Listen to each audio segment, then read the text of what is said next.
And now that Tehran sent a message back, they're screaming for help like a child who lit the fire and got burned. The veil is off. The lie is dead. It's the Homeless Left with Matt Weinglass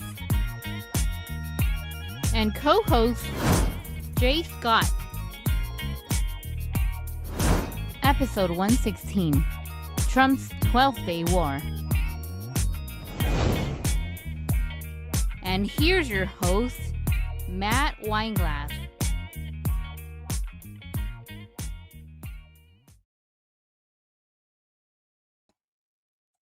All right, here we go. Welcome everyone to the Homeless Left, your non-tribal approach to news. Let's see, making sure everything is looking good here, looking sharp. We had a little StreamYard little incident. I think we should be okay. Tell us in the comments if you guys are hearing us, seeing us, and we're good to go. I think we're good to go. Looks good on our end, but sometimes we can't tell. This is a pretty interesting week we've had, and I say week as in it feels like it's been a week, even in the last couple hours. So much to go through here, so much happening. Trump has been on a roller coaster himself. We're going to get to all of that. We're calling today's episode the Trump 12-day war, which clearly it's not. It hasn't been. It's what he wanted it to be.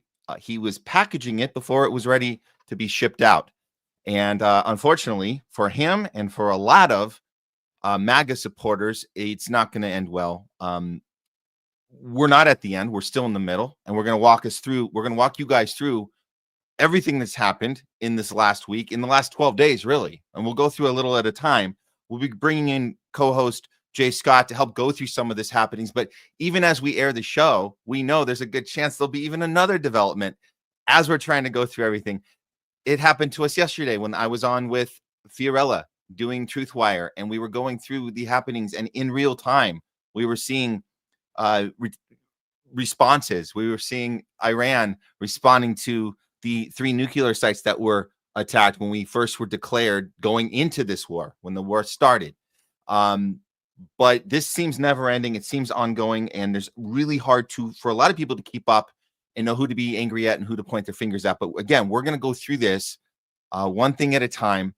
And to let you know, we're also covering some other stuff today that has to do with, we got some stuff going on in the MAHA arena. We got a new MIT study about AI, and we'll do a little This Week in HOLLYWOKE later.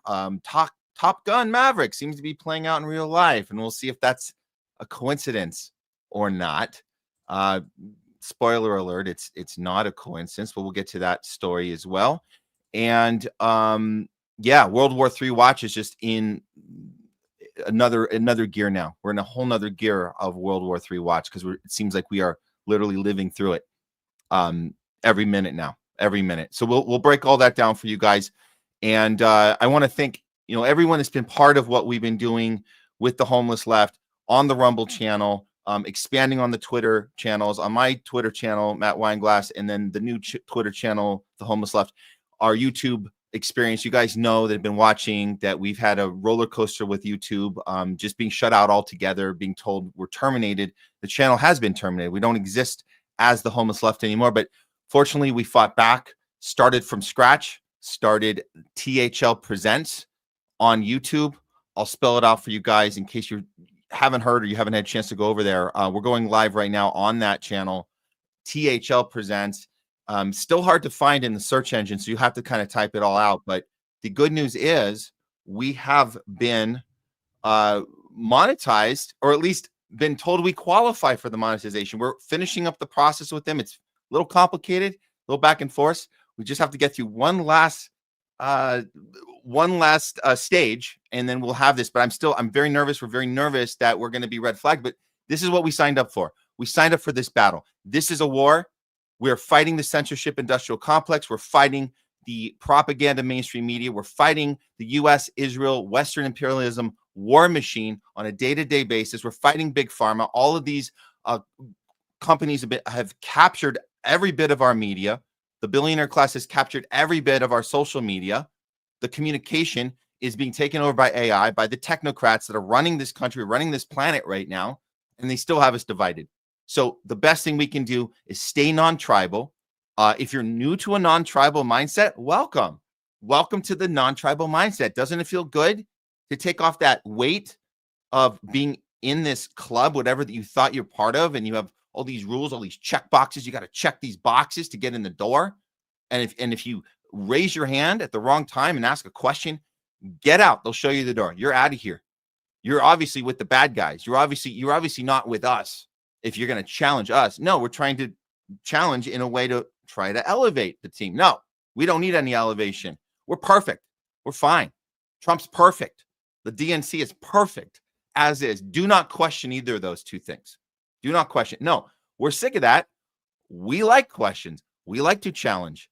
That's what journalism is supposed to be. Journalism is supposed to be challenging institutions, challenging conventions, challenging people in power.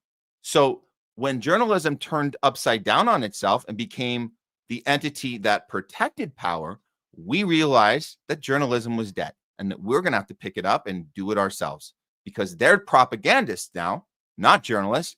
We are the journalists, the independent-minded ones of us that aren't linked to any big corporation, that aren't linked to an agenda, that aren't linked to the Mossad or any other foreign influence, that aren't linked to big pharma in any way, that aren't brought to you by Pfizer. So that's what we're doing here, guys. So welcome to the Homeless Left. It's a space for everyone who feels homeless right now, wherever you're coming from. You're welcome here because we started from the left. Now we're here and we're ready to do this. So let's rock on and do the show. And you guys know on Tuesdays, we do like to start off with a little real fake news update. All right, here we go.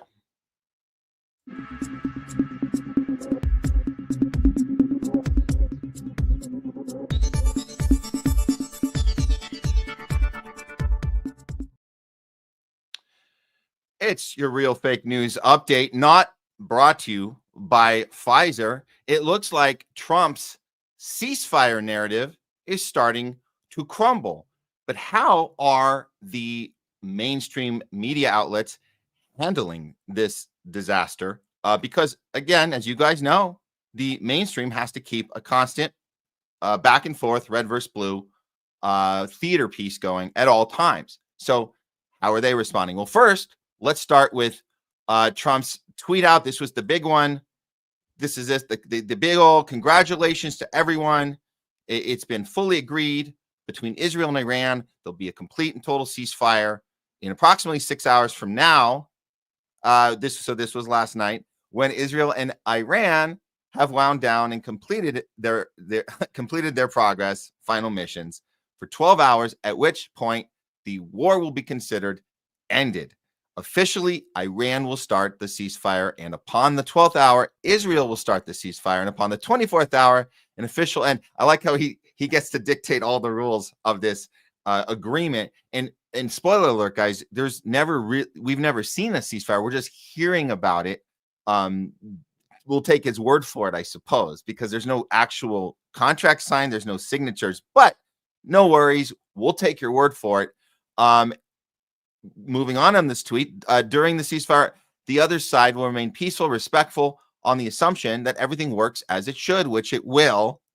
I would like to congratulate both countries, Israel and Iran, on having the stamina, courage, and intelligence to end what should be called. So he's packaging it now as the 12-day war, which should have ended today on the 12th day, but it hasn't, as you guys probably know.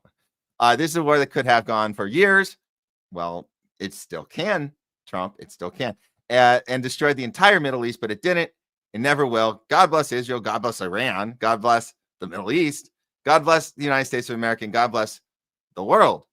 Donald J. Trump. Now, we know that that isn't what actually happened. And Trump had to find out in the early morning when he was awoken to the surprise that Israel broke the ceasefire. Of course they did. Of course they did. Here's Trump his response to it this morning. Reports coming from the region suggest that the sides accuse each other for violating the ceasefire. So I think they both violated it. I don't think I'm not sure they did it intentionally. They couldn't rein people back. I don't like the fact that Israel went out this morning at all, and I'm going to see if I can stop it. So as soon as I get away from you, I'm going to see if I can stop it, okay? Have you spoken to him this morning? How confident are you that Iran's capability I think it's been completely demolished. I think the reason we're here is because those pilots, those B-2 pilots, did an unbelievable job. And you know, the fake news, like CNN in particular, they're trying to say, well, I agree that it was destroyed, but maybe not that destroyed. You know what they're doing? They're really hurting great pilots that put their lives in the line. CNN is scum, and so is MSDNC. They're all.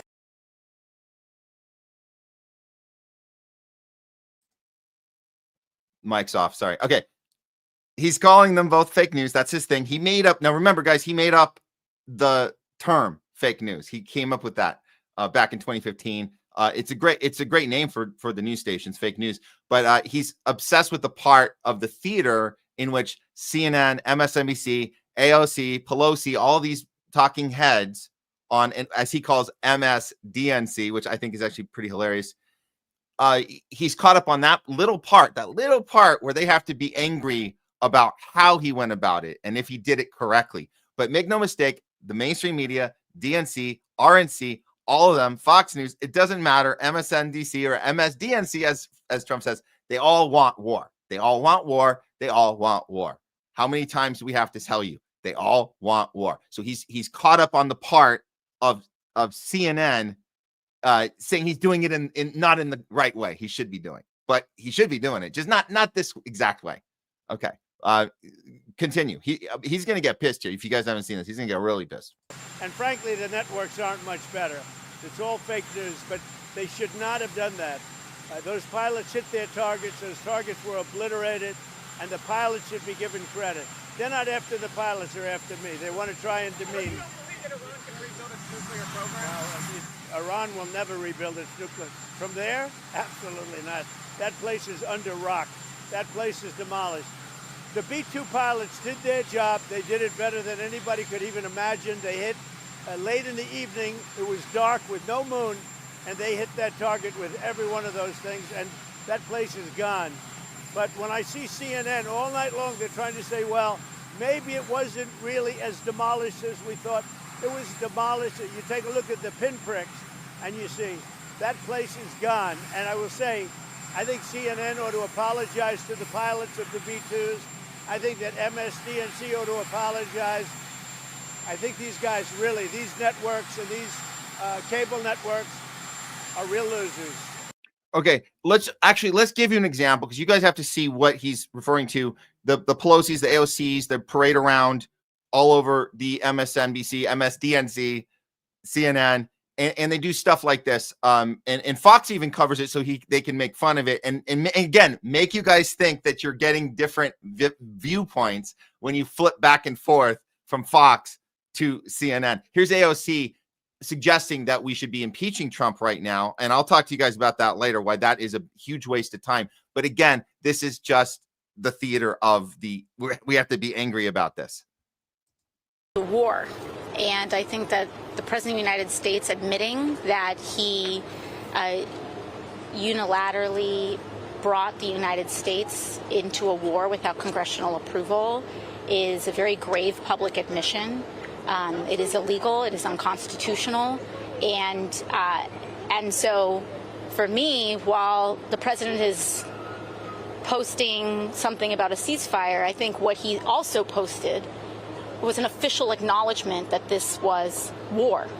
And I think that is something that should be taken into very serious consideration. Okay, again, that's just posturizing. It's not real. Trump is also kind of pretending, or at least he's distracting his anger to that area just so he can keep his Fox News audience intact. But again, remember, make no mistake, they're all for the same thing. And there's no impeachment that's going to work. I know some of our colleagues and friends are talking about it right now. They're talking about impeachment. It's not going to work. It's not going to work. And I'll show you why it's not going to work. So here's Pelosi saying back when Trump did the attack, did the 3 hits on the nuclear facilities in Iran. She says tonight the president ignored the Constitution by unilaterally engaging our military without congressional authority. I join my colleagues in demanding answers to this administration on this operation, which endangers American lives and risks further escalation and dangerous destabilization in the region. Now, none of this is going to go to the extent of an impeachment. There's no way. And I'll show you why, because Obama has done this plenty of times before. Here is pointing this out, Nancy Pelosi, when Obama bombed Libya without seeking congressional approval. These folks are just all 100% full of shit all the time. That's correct. And there's Pelosi back in 2011. I commend Obama for his leadership. Gaddafi's horrific brutality against his own people will not be tolerated and must stop. There you go. No congressional approval there. So just to keep in mind, that's the fake news Trump is talking about, which is lambasting him for doing the thing wrong. But again, they all want the thing to happen. Let's hear the rest of what Trump had to say, because this is the most interesting part. You really are. You're real lazy.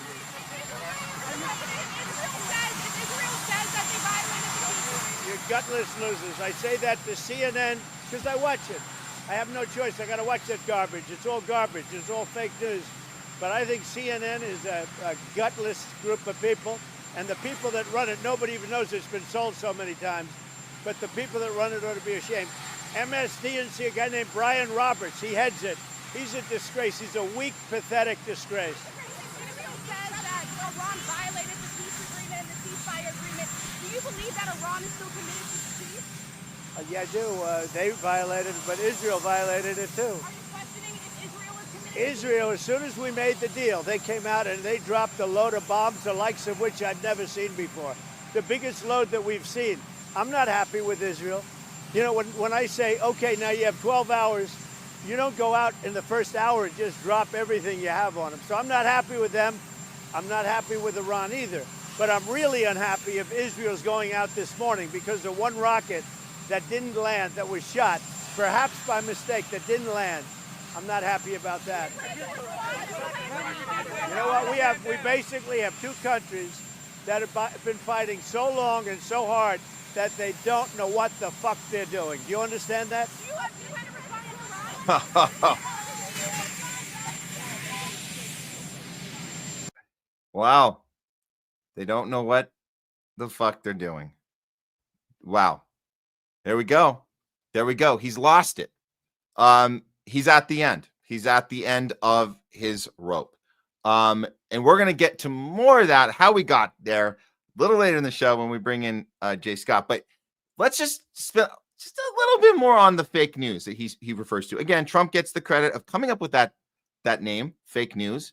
And it's important to see how they go about this. So make no mistake, again, CNN, 100% for bombing the crap out of Iran and the regime change war that is inevitably still being pushed right now. Just to be absolutely clear, that's still being pushed right now. Here's Van Jones telling us why progressives have to get on board with this. Some time in some room. I was also in the Holy Land very recently.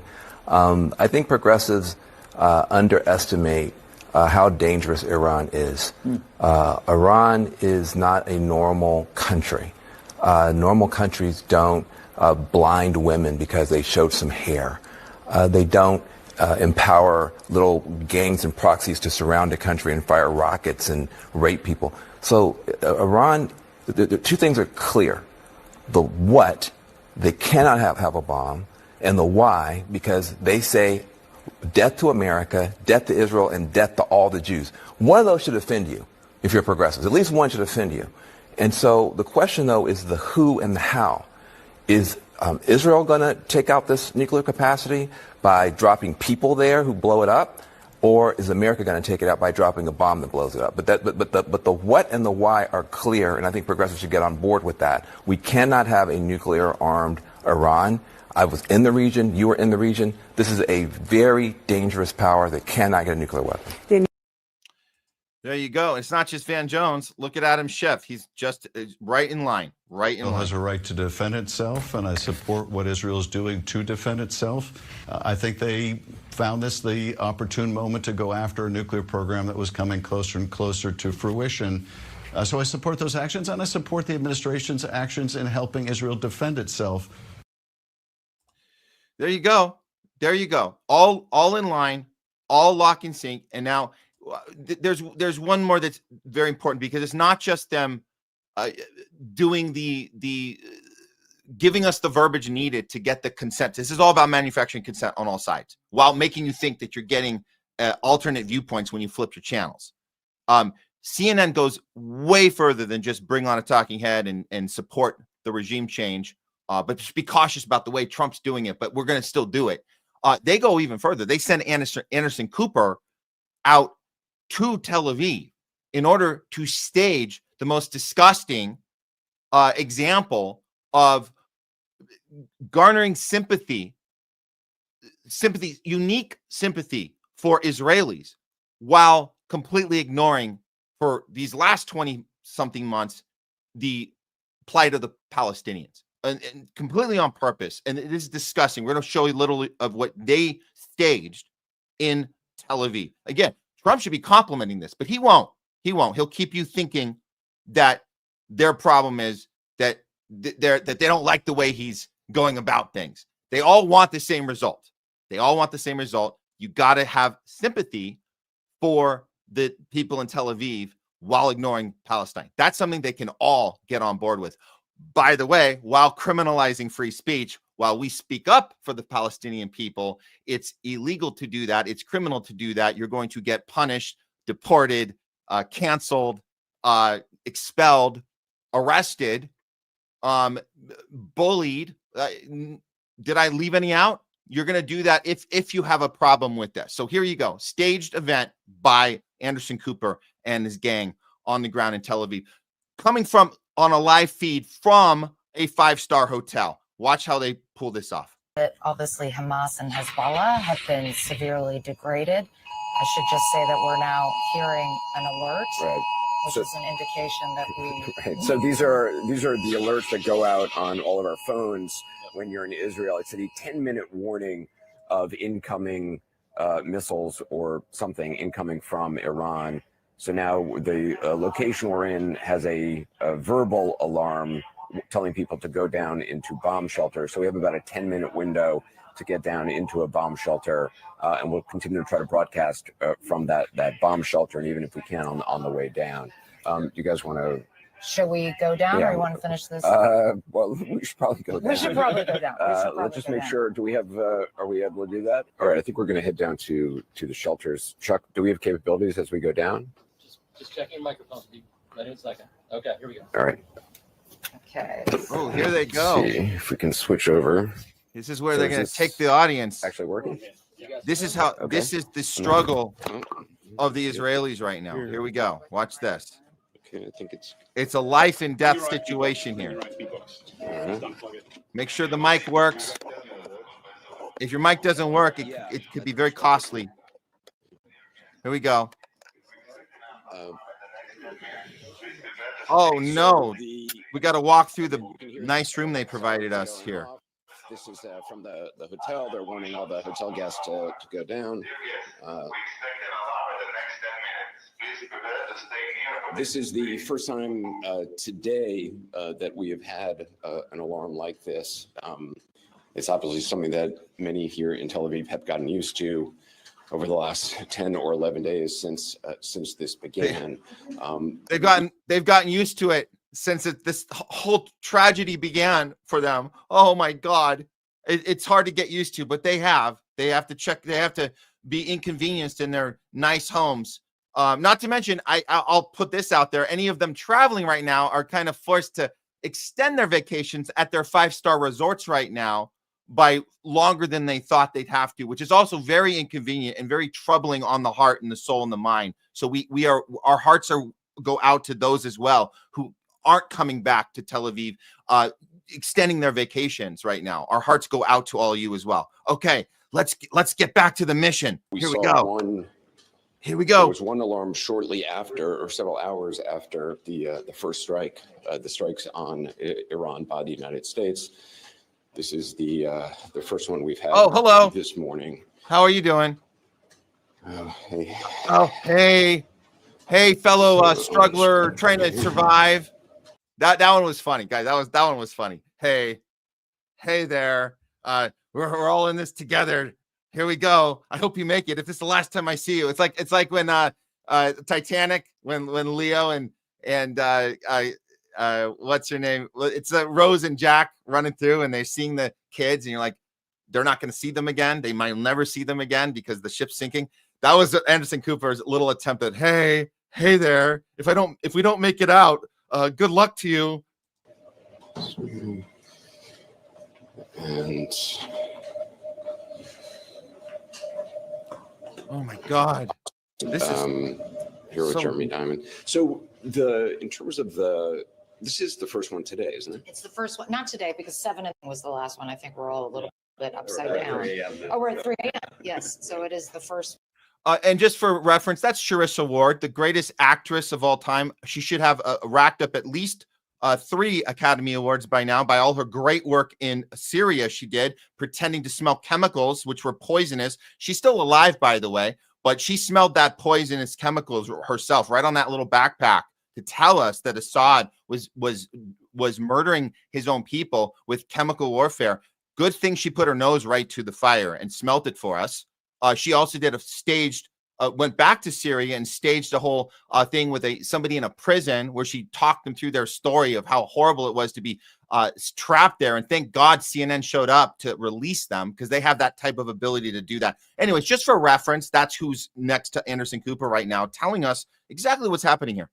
One of the day. But what we've noticed, I think, is fewer barrages, but quite high intensity, particularly this morning. I mean, Jeremy, you were there on the scene. The damage was... Yeah, I mean, there's also been reports that the Iranians have been using different types of ballistic missiles, some reports of cluster munition use as well, and we've seen the kind of impact that can have on the scene. Today, I was at a site in the north of Tel Aviv, in Ramat Aviv, where you saw a residential block that was almost, completely obliterated by the power of that blast. You guys got to press down in the basement, please. Yeah. You don't forget to press down. The damage is enormous. And more of these ballistic missiles that are indeed getting through those air defense systems. But, quite incredibly, we haven't seen any fatalities in, I believe, a week now, right? The last Monday morning was the last time we saw a fatality. That's, of course, a credit to the aerial defense systems, but more importantly, perhaps, to the early warnings that are getting. It's a credit to the system, the defense system, and the early warnings. We've seen Iran time and time again actually target military institutions, actually target these non-civilian areas, and they actually do give warnings. So they do the thing that Israel claims to be doing this whole time. Israel's the greatest army in the world, the greatest, the most compassionate, emotionally sensitive army in the world, according to RFK Jr. That they care about the people they're murdering. No, this is a credit to Iran doing things the way everyone should do when they are in these situations. Israel's the only one that doesn't do that. So, but you want to credit Israel for their ability to defend and get people out of their hotels. Okay. Us into bomb shelters and getting millions of other Israelis. Yeah, and I'm going to take over here from the White House. Kristen Holmes, senior White House correspondent, as they go into that shelter. We are losing service there, but we expect to get them back at any moment, hoping that they are safe as this is continuing. Now I think we have our signal back. Okay, great. It is a luxury to have a 10-minute warning. Obviously, in a situation like this, in many cases, obviously, rockets from Gaza, generally there isn't that like a 10-minute window. That was your reference, Anderson Cooper? This is a luxury to have this warning and the ability to be safe. We're totally safe. We're not even in any harm's way at all. But your reference to what's not safe is when Palestinians send rockets. You couldn't find a better comparison of what's not safe. I don't know. I can think of 1,000 off the top of my head. How about this one?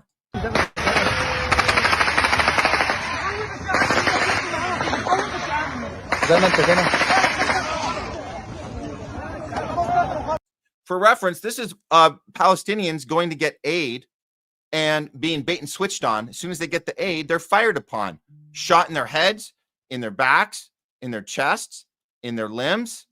At least 14 died in this. And it was pretty funny from IDF's point of view. They thought it was hilarious that they tricked them like that. So we want to talk about a comparison, Anderson Cooper, about what feels safe and the luxury hotel and the luxury you're getting compared to what? I'm sure you meant to reference this. It just slipped your mind because of all the moving around and the no sleep. I'm sure you're disoriented. You don't know what time of day it is. It must have slipped your mind that this would have been a more accurate reference. اطلق نار على المدنيين الله اكبر مش حركة اللي وسطها بدنا نرجع حق ما يرجع كل اللي بيصير فينا عشان الطحين يا الله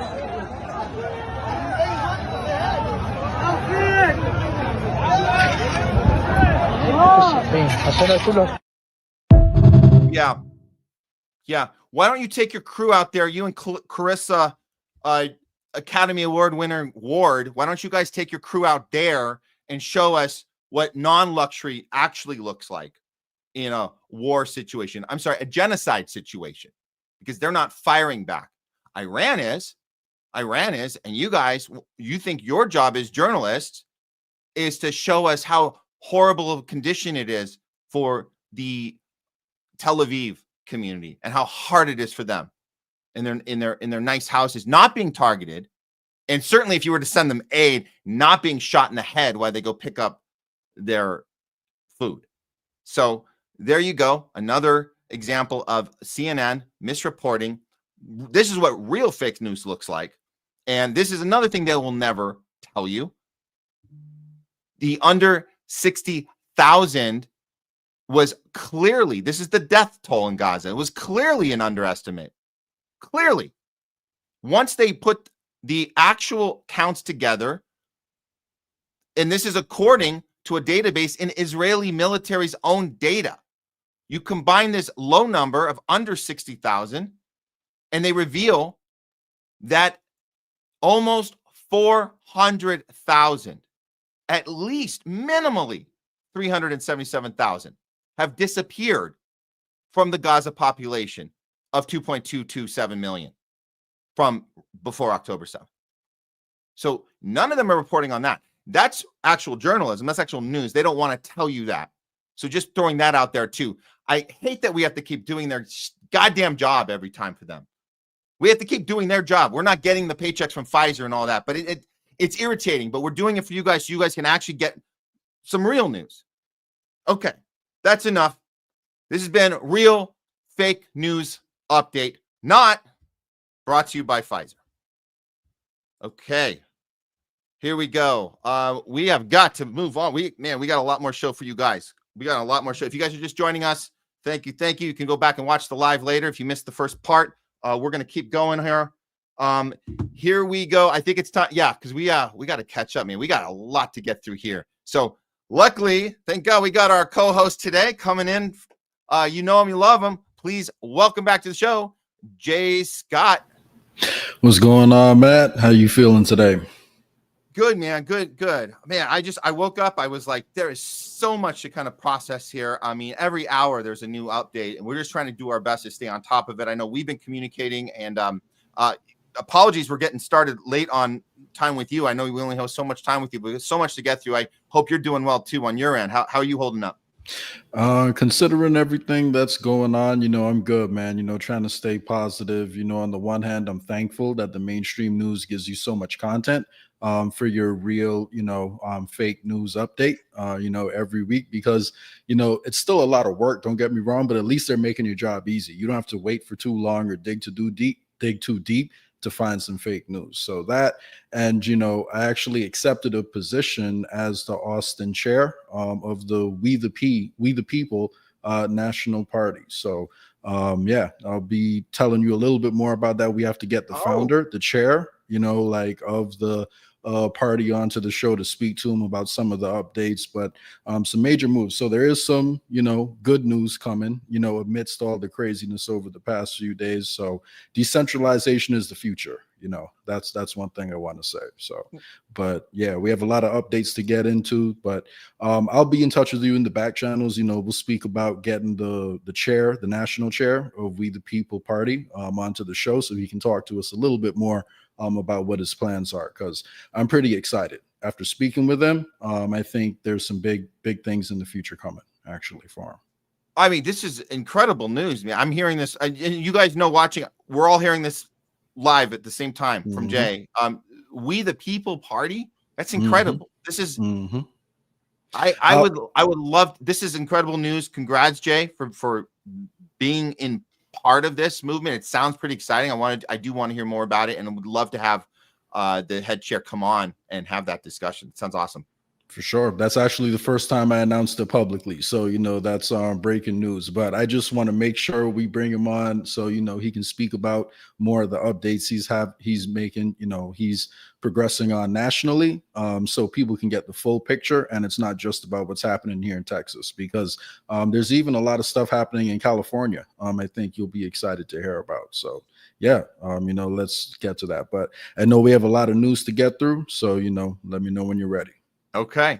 Well, we were considering whether to call it breaking news or not. It's been breaking news all over the map. Like every day, every hour, there's breaking news. So we're just going to go ahead and call this first segment World War III Watch, because that's our go-to when we're talking about playing with fire. Let's go ahead and do a little World War III Watch, and we'll try and talk it through with you guys. Here we go.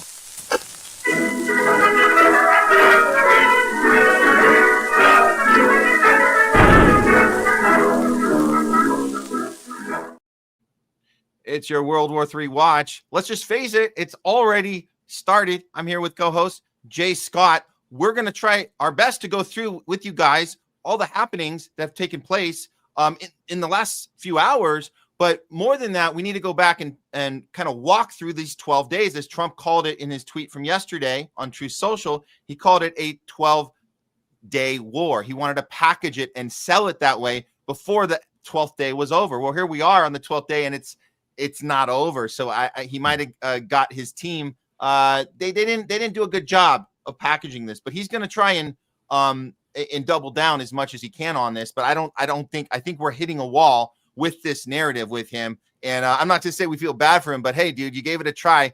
Didn't quite work out. Let's show people how this unfolded. We'll start from the ceasefire announcement up till now, and then I want to work back to how we even got there in the first place. So let's go to the ceasefire announcement. This is from yesterday.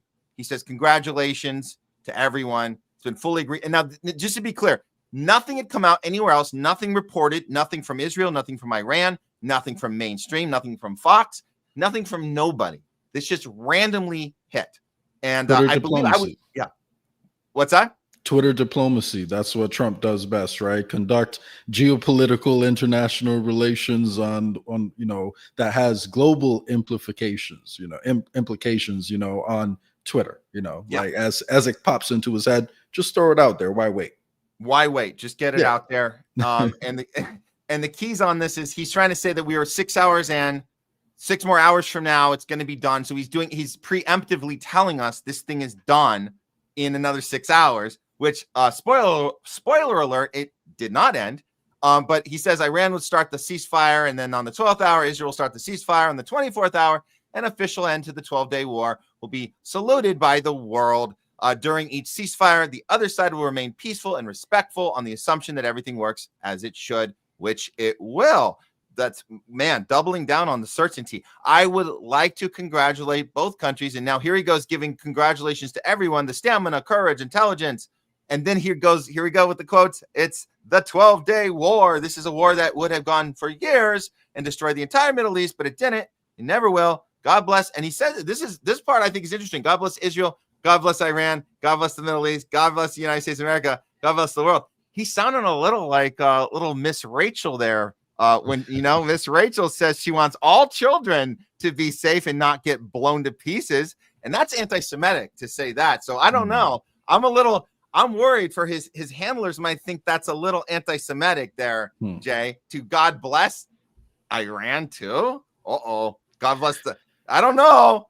It sounds a little anti-Semitic. That's Hey, just man, that. Yeah. if they said Christ is King is anti-Semitic, that's definitely anti-Semitic. So it's only a matter of time, I'm sure, before the ADL pops up.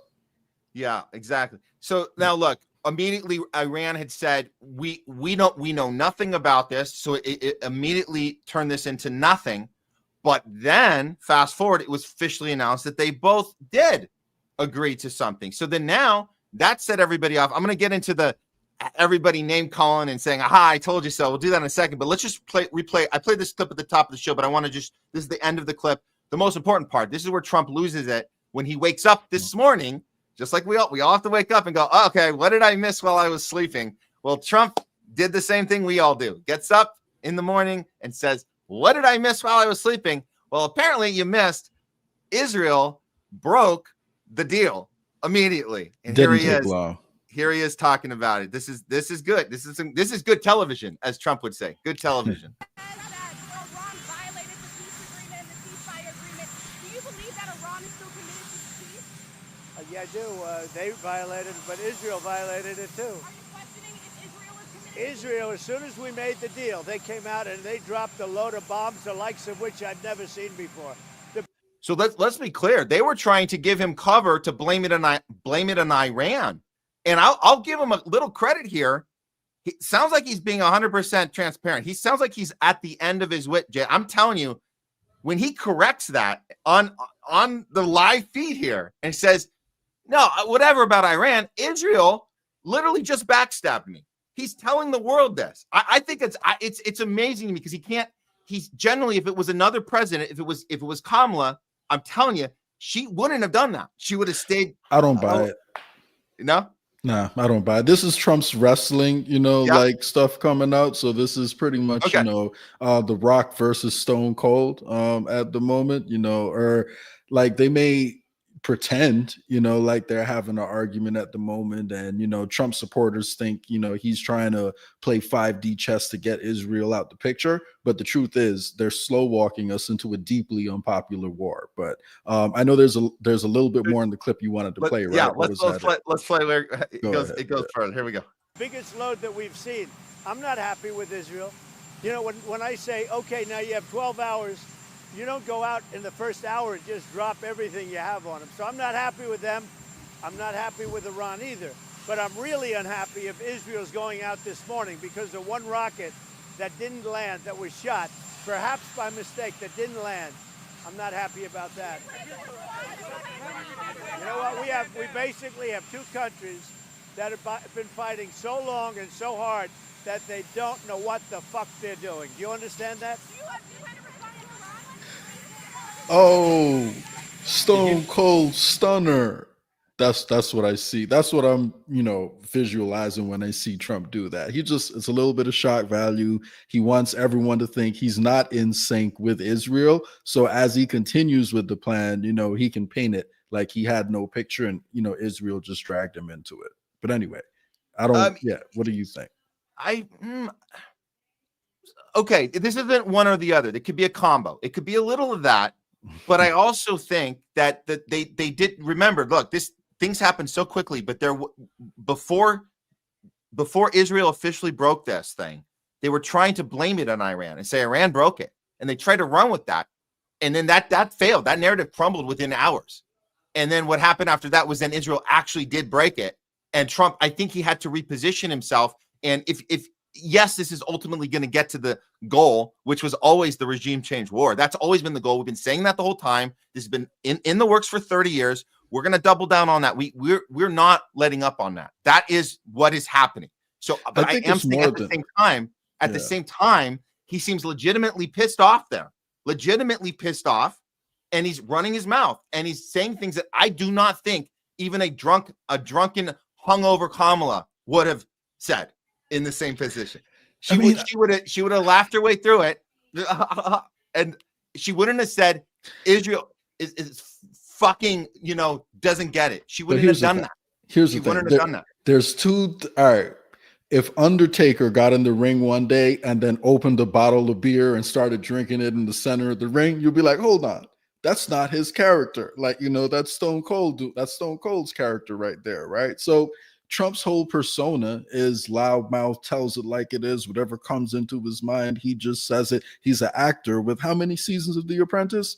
I forget how many seasons it is, but he's been doing it for a long time. I'm just saying, like, they have streets named after Donald Trump. They funded his whole campaign. This is just a show to make you think there's division between them. And if Trump said a few months ago that if you guys don't reach a deal in 60 days, it's going to be hell breaking out, and then on day 61 a fight breaks out, he was involved in that as he was leading the Iranians on. So this is all a show, in my opinion. This is just Trump, playing his part because he knows it's deeply unpopular, and that's why, all his MAGA influencers are able to go online right now and still make the 5D chess claims. And if you look at if you look at the stock market and the financial markets, they're not saying World War III. They're not saying Strait of Hormuz is going to get closed. So what I think we're looking at is a long, drawn out, regime change and balkanization operation, ultimately balkanization operation to break up Iran. And if that wasn't the case, we would have seen a lot more pandemonium in the markets right now. So that's my prediction. Maybe there will be an end to hostilities, because right now Iranian news is even reporting that they won and they forced Israel into a ceasefire. So every side is trying to take credit to their own people right now. But it's not going to last, because Israel never sticks by ceasefire agreements. Why are we pretending, like over here, like they actually will? The only difference in this case is Iran can hit back harder than anyone else that Israel has, like taken on from now. But that's why they need to have the United States on board behind the scenes. So, I'm 99.9% sure that's what we're seeing right here, because that's what following the money tells me. Well, let's first, before we walk it back for these 12 days, this you sent this to me, and it's important people see this. This had just broke that Israel warns campaign against Iran is not over as ceasefire takes hold. So this is when was this? When did they announce this? Was this before he did his? This is literally, I want to say, about 10 minutes before, your live started. I saw the screenshot at aljazeera.com, and it's just funny how you see those two conflicting headlines. Netanyahu's claiming victory, and the victory they claim is that they destroyed the nuclear facilities, but then they say, oh, but they might try to rebuild it. And if they do try to rebuild it, then we're going back in. So as soon as someone from the Iranian government picks up a phone and calls, a nuclear scientist over there to rebuild their civilian program that they're legally allowed to have according to international law, Israel's going to come out and say, oh, even though we won last time, we might have to continue on now because they're rebuilding the program. So, I don't expect that part to last long. And hopefully I'm wrong on that, because the longer the violence escalates over there, the greater chance we have of direct confrontation between America and Russia. Because don't forget, Iran has a treaty, a defense treaty. It's been ratified in both Iran and Russia now with Russia. So, if we have this strong alliance with America, and American boots might get on the ground, and then Russia has this strong alliance with Iran, are they going to stand there if more boots come on the ground and we tag team against Iran? I mean, I don't know. So it's a dangerous situation. Yeah. Well, let's do this, because I think people might have missed where this started from. And you mentioned Jay, the 60-day ultimatum. I guess it was you got to have the deal in 60 days. That wasn't actually agreed upon. That was thrown out on the table, and then retroactively, after Israel attacked Iran, then Trump eventually said that they ran out of time. And I'm going to remind people that there was an actual meeting on the calendar, and it was technically day 62 or 63. But again, that's pretty close. But what I'm saying is they already had that on the map. So it negated, in real time, it had negated the 60-day clock. It would be like if, let's say you have a, I don't know, I'm just going to say like a credit card payment due on a date. but you call in advance and you say, hey, can I get a 3-day extension? Yes, call me. Actually, I can't do it through the system, but you call me directly and I'll handle it for you, but you have to get me on the phone. And so we'll schedule, you call me on this day and I'll do it for you because you and I have this arrangement. We're going to bypass this thing and we're going to do that. So if I call you at this number, you can bypass this for me on, can I do it on day 62? Absolutely. Here's the number. And then day 60 is over, day 61, and then you're blown up. Your house is blown up. That's what, or the house of the person, the house that told you that you're supposed to call me at this number and I'll do the thing for you. That person, you find out their house is blown up and their family is killed. Not accidentally, not coincidentally or bad luck, because you were going to make that deal and somebody didn't want you to make that. I'm just making a comparison. That's how effed up this was.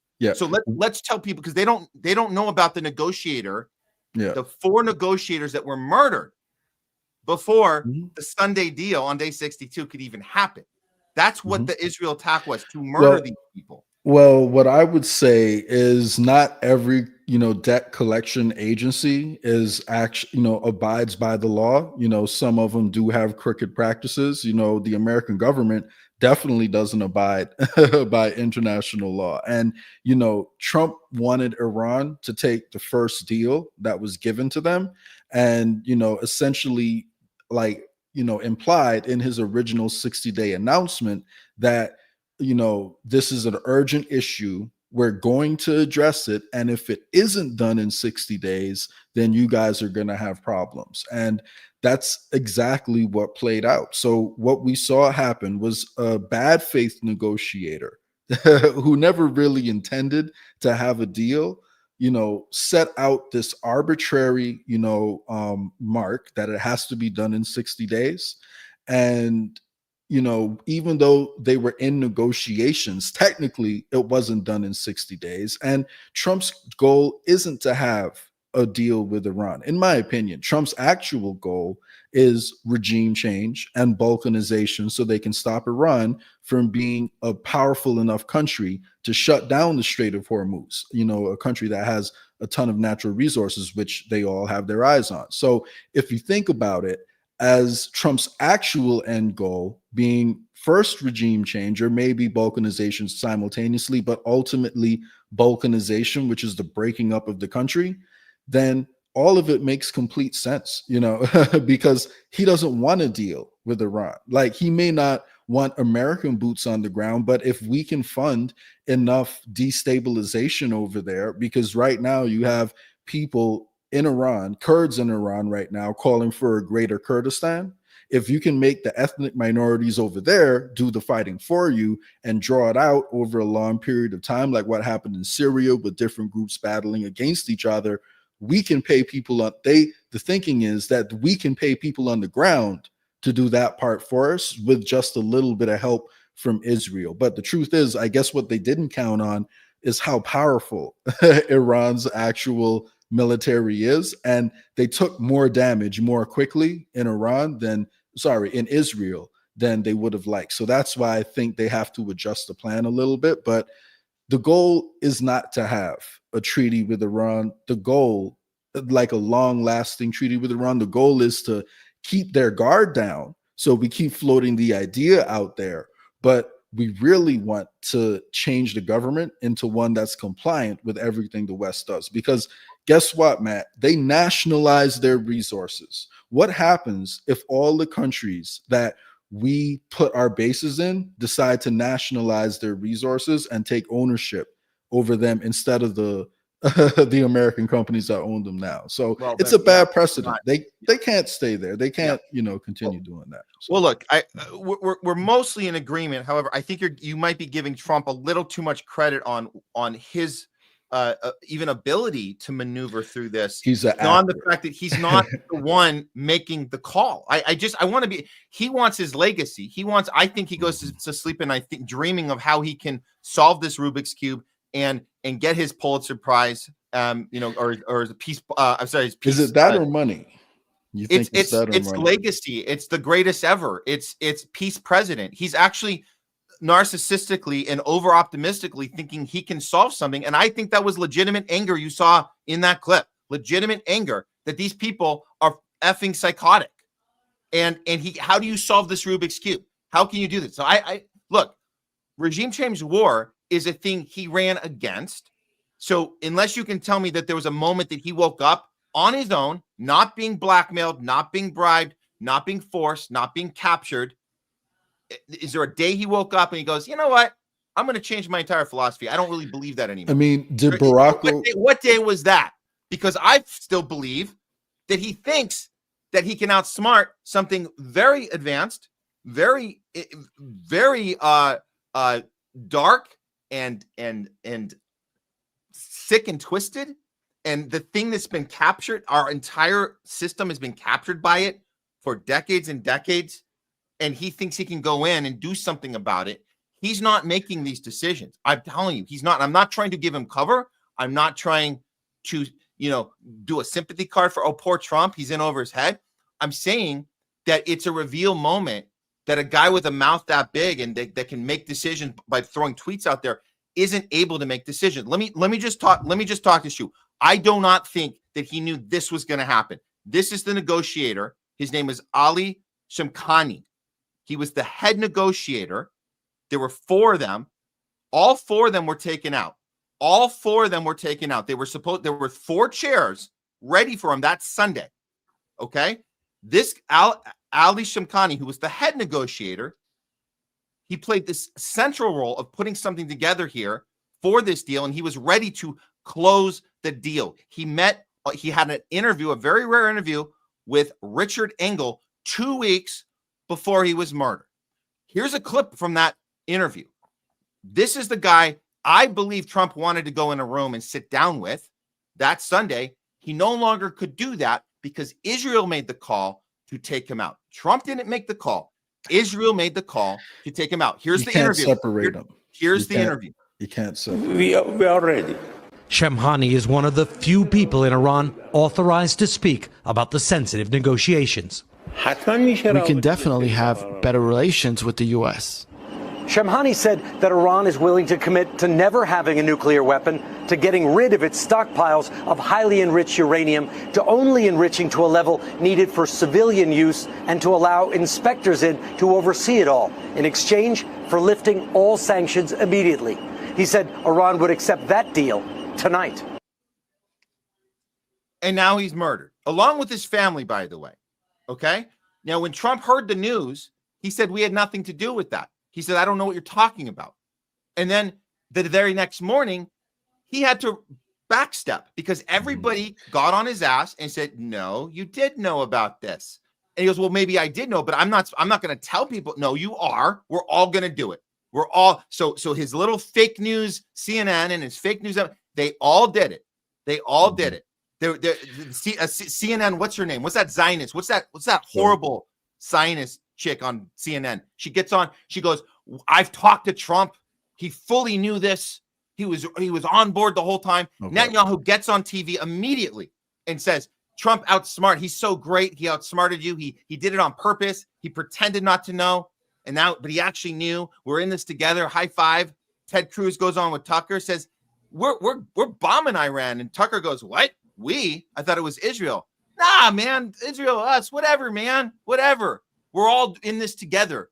I don't think Trump is fully, he has to be told, dude, this is the new thing. This is now the thing we're all doing. You have to do it.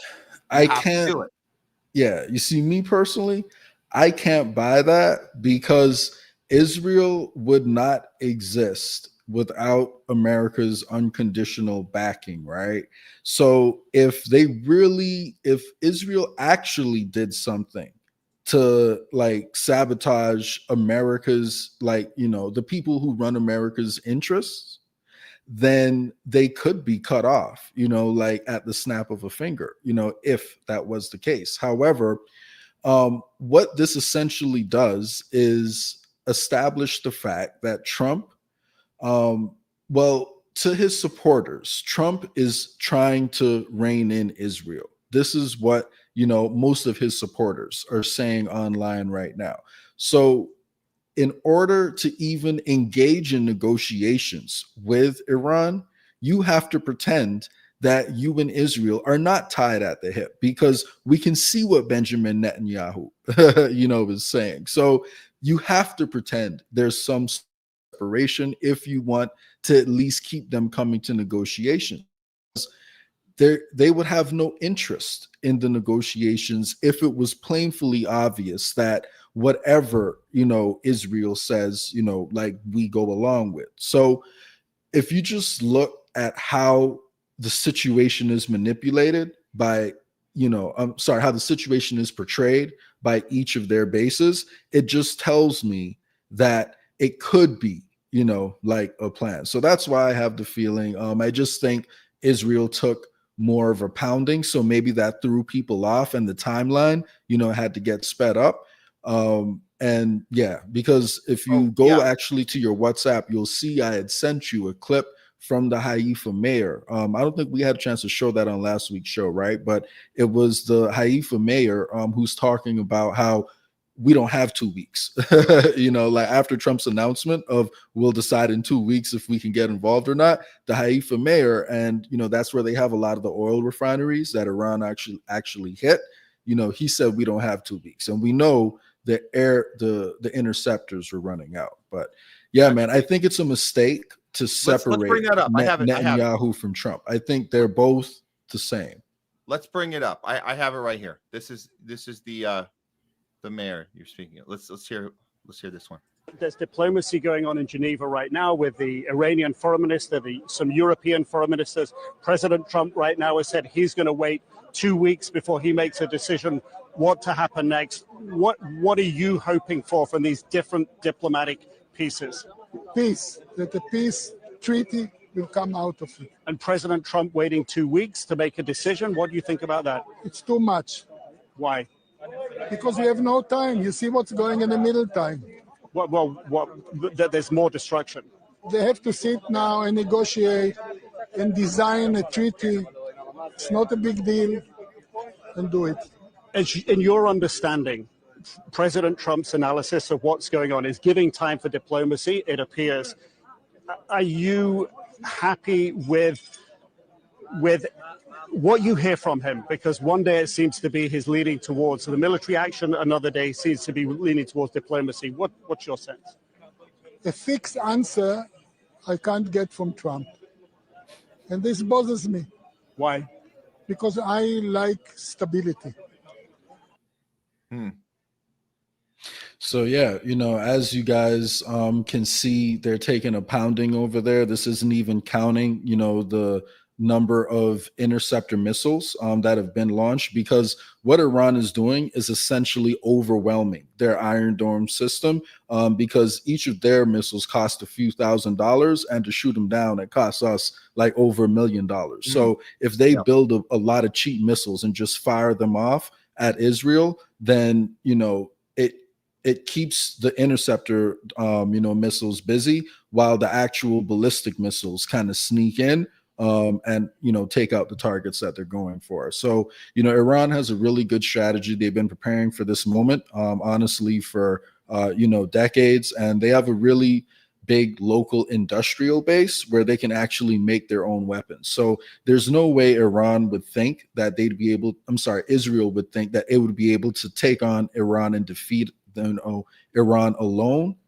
Like, they always knew that America would get involved. There was never a question of whether America would get involved. It's just a question of when and how can they sell it to the American people without causing Trump to lose, complete credibility. Because we both know wars aren't popular, and we both know that's why Trump won, because he was supposed to be the guy. Like, I was just listening to clips of him last year saying, if Kamala wins, there will be a war with Iran within 1 year. I guess he left off the part about, him saying if he wins, he'll do it in 6 months. I don't know how that worked, but yeah, he ran as an anti-war candidate, knowing he was taking all this Zionist money, knowing about the Greater Israel Project, and he sold a dream. That's my opinion. He sold a dream. I think he sold it to himself too. I think the narcissist in him believed he's going to find a way to maneuver through this and do the art of the deal, and he thinks that hey, we made a deal, it's done. But he didn't. He is underestimating the insanity and the psychopathness of Netanyahu and the follow the money, man. Okay. All right. But look, let's just do this. We can agree to disagree on this one point, but the overall point that we agree on is the Greater Israel Project is real. The regime change wars are real, and the infighting between the MAGAs is very real and very concerning, because the ones that give their allegiance to Trump, these guys were ready to bash the Tucker Carlsons and the Candace Owens and the Alex Jones and the Ian Carrolls. They were ready to bash the crap out of him. When Trump tweeted out, "We have a deal," and then it was confirmed on Fox and all that. Oh yes, Iran, and that was when they got it. They go, "Ha, we were right." And I'm going to show you what happened. And this part's really concerning to me, because how the hell would you think this is the time to say, "I told you so, you pieces of ass"? Where are you now? Where are you now, Tucker? Where are you? Nothing's happened. It's just an announcement. And the fact is, Israel has a history of breaking ceasefires immediately. Immediately. They do this every single freaking time. But this happened. This kind of upset me, because we've shared out Clandestine before. He's somebody that has used to have some stuff right. He was very good on Ukraine war and stuff like that. But he said someone's got to do something about the breaking news brigade. The ceasefire is still not officially gone into effect, and Trump told us there would be a final mission, yet all the clickbait accounts are spreading fake news. Can they not read the damn post? It says ceasefire starts in 6 hours. So preemptively, he's attacking the people calling out Israel on the MAGA side, attacking that this is a regime change war in the work, because we're not even 6 hours there and they're still concerned. Well, they have every right to be concerned. Look at this. He particularly names Candace Owen, Ian Carroll. You two should be ashamed of yourselves. Show your face in public again. The pure arrogance and ubers oozing out of you is disgusting. I've never seen somebody so confidently wrong. Delete your account. I mean, this is insane, man. And this guy's got a lot of followers that are ready to attack people 6 hours before the deal was going to go through. There is no deal. There's no effing deal. Look, Ariel, I like this. This guy's been good with predictions and stuff. He just starts, "Oh, you guys notice all the people backpedaling? Write the names down so we can make fun of them. Tell me who you got." "I can't because I unfollowed them." Well, good. I mean, this is really idiotic and really dumb, because again, it didn't actually happen. And you're going to take the side closer to Tucker and Candace, who've been skeptical, rightly so. They're not going to celebrate. They're not going to congratulate Trump for a job well done when nothing has happened just because he put out a tweet. It's pretty lame, man. And I think that we have to understand that it's about the critical thinking that we come from, and we can have little tiny disagreements about, who's really running the ship and who wants this one, but we understand what the real plan is. And if you think that you're going to give your allegiance to one guy and then attack anyone who is skeptical, you're behaving no different than the DNC and Hillary Clinton does. How they shame their voters and shame people for, how dare you doubt us. It's cancel culture. Yeah. And now you got Trump tweeting this out. I think this was right before that interview where he lost it. Well, I know you said it's totally theater, but I think he's angry. This tweet, Israel, do not drop those bombs. If you do it, it's a major violation. Bring your pilots home now. Donald J. Trump, President of the United States. To me, it's coming across as he's not as confident as he was just hours ago when he's trying to sell the 12-day war. He was packaging it, Jay. He's putting it on the bookshelves. He was throwing it up on Amazon. 12-day war brought to you by me, the greatest art of the deal ever, dude. Like that. So he doesn't have the control he thought. Again, I hear you saying about the theater, but the most important thing is his followers need to chill out and need to start understanding that the best thing you can do is ask questions and challenge the people that you vote for. That's what you're supposed to do. The Democrats don't do it at all. Some of the Republicans are doing it. Let them do it. A lot of the Republicans, actually. A lot of MAGA is pushing back right now. Yes. Let them do it. Don't shame the people asking questions. It's stupid. aerial, clandestine. It's effing stupid for you to be like, well, you know, it's stupid. It's the exact same trap that, you know, the left falls into. And it's so surprising seeing the same tactics work on both sides, like, you know, and like, and back to back, like so close to each other. Like, wow. Like, you guys didn't notice the left just blindly following Kamala and Biden, like, into Ukraine. And so now you guys are going to do the same thing, like, for your guy. Because notice, like, it was the same strategy, like, with Ukraine, when you think about it, right? Because it was never America's going to war with Ukraine. We're going to get, you know, directly involved. It was always just backing Ukraine up. So in a few ways, you know, like, you could argue that his foreign policy is at least as bad as Kamala's, you know, considering how he's now, like, bombed Iran. So I would say it's just the same course. Biden wound down Afghanistan to go into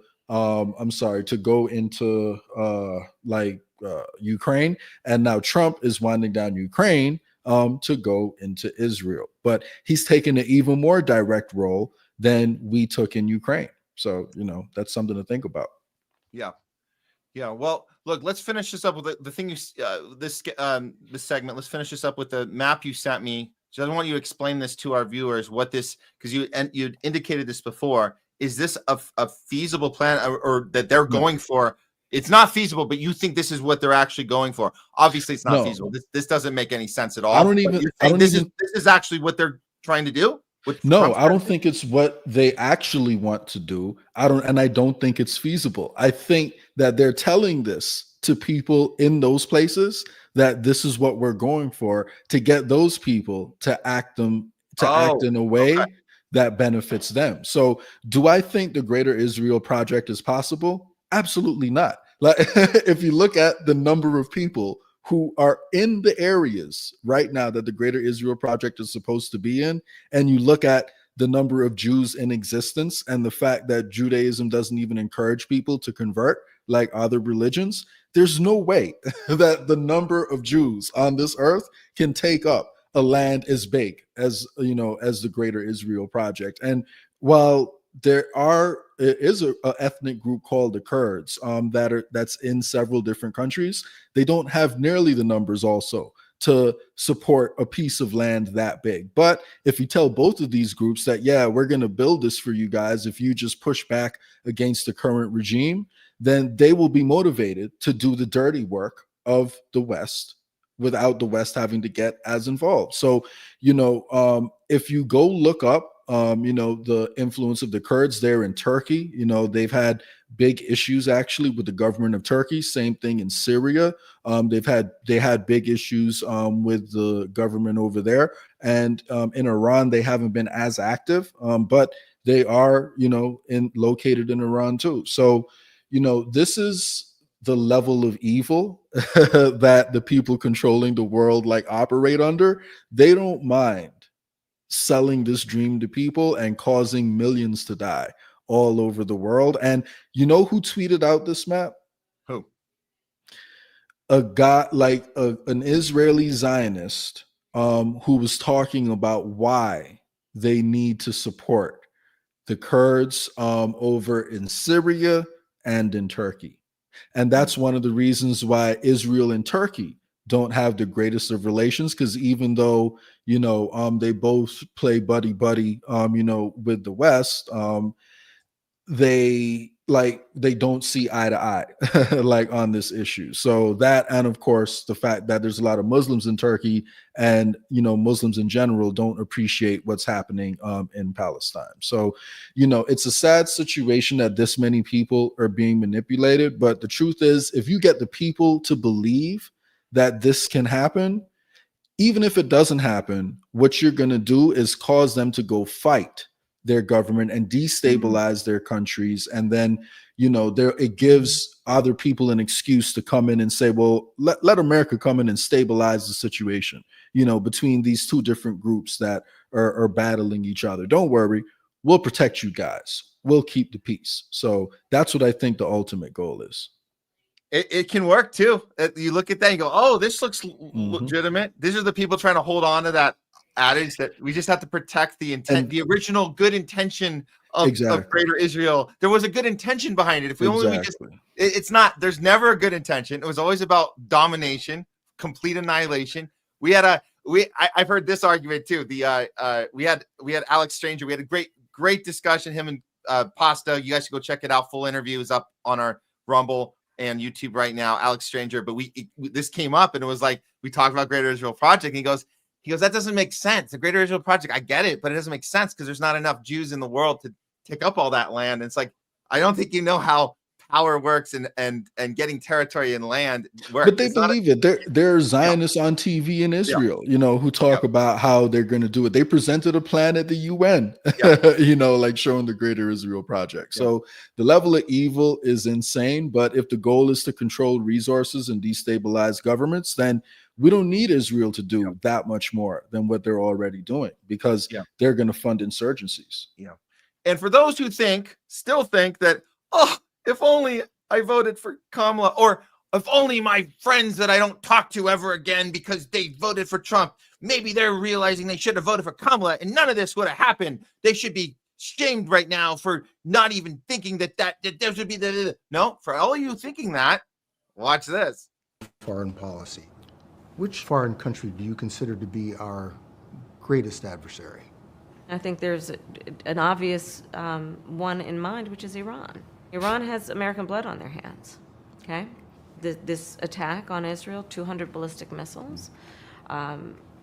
What we need to do to ensure that Iran never achieves the ability to be a nuclear power, that is one of my highest priorities. So if you have proof that Iran is building a nuclear weapon, would you take military action? I'm not going to talk about hypotheticals at this moment. The greatest threat to America, Matt, is the threat to Israel. That's the greatest threat to America. And that's something we all can agree on both sides of the aisle. Yeah, I can't wait for my tax dollars to go to rebuilding Israel, who's the victim in this scenario, who is getting attacked for absolutely no reason. I can't wait for them to send off money because things are perfect here in America. Nothing to worry about. Well, that is World War III watch for you guys. And let's just face it, it's already started. Okay. Jay, we got some stuff to get through. I want to get into Tulsi because we kind of avoided Tulsi because it's kind of its own thing. So let's just get in there.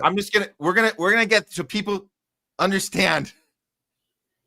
There's people calling Tulsi Gabbard right now the biggest disappointment of all time in the sense Bernie, that I don't know. Bernie had a longer history.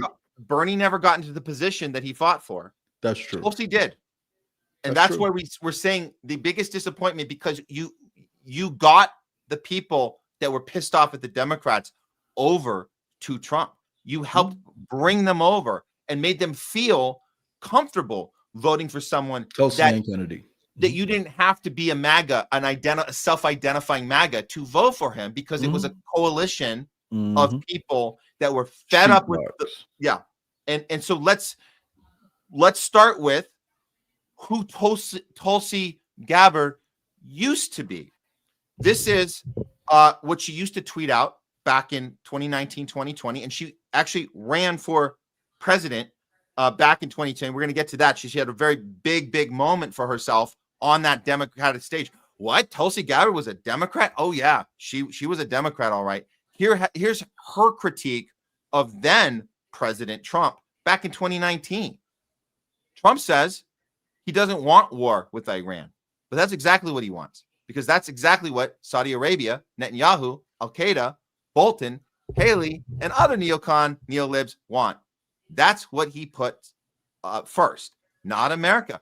Very well said, Tulsi. And as a Democrat at the time, we needed that. We needed that type of voice coming from the blues.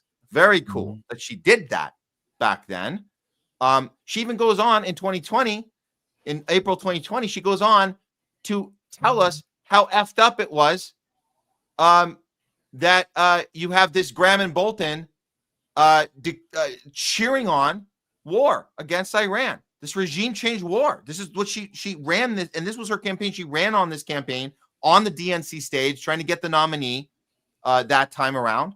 Obviously didn't work, but this is her doubling down on, we need to stop the regime change wars. We need to stop the psychopaths like Graham and Bolton, who are still at it today. Isn't that crazy? It's the same people. The Lindsey Grahams and the John Boltons are still parading around, salivating at their foaming at the mouth for more war. It's insane. And then she's selling this T-shirt.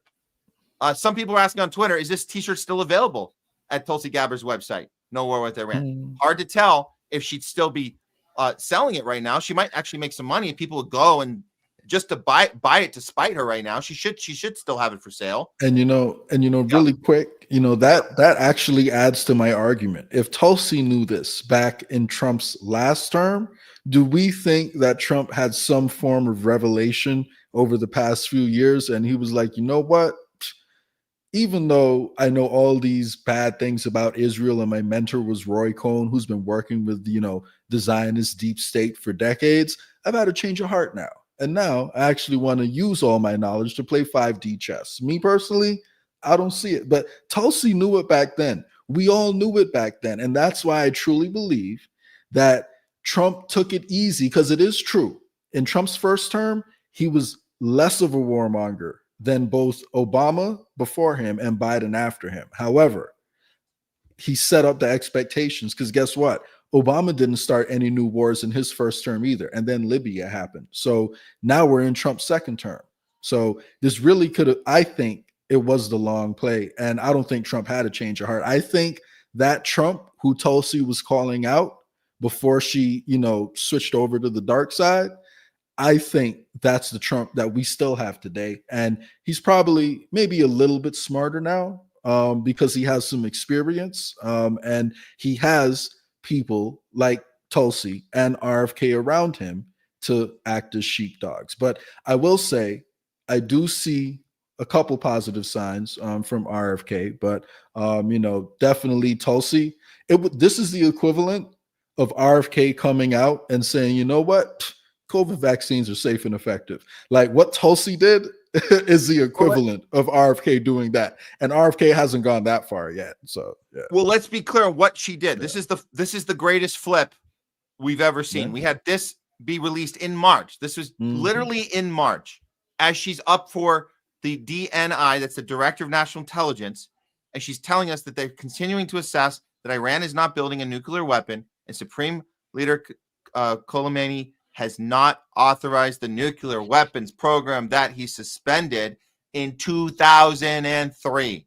This is her statement officially as the being on the selected committee. So she had to go through all those hearings, just like you said, RFK had to go through all the hearings, and she presented this on March 26th of this year. And with that said, obviously Trump went around that, didn't care, bombed the crap out of Iran's three. Now we could talk about how effective the bomb was. It was just theater anyways, but he did do it. He went after, he targeted the three facilities. And then when he was asked about it, this is the first thing he said when he was asked about it.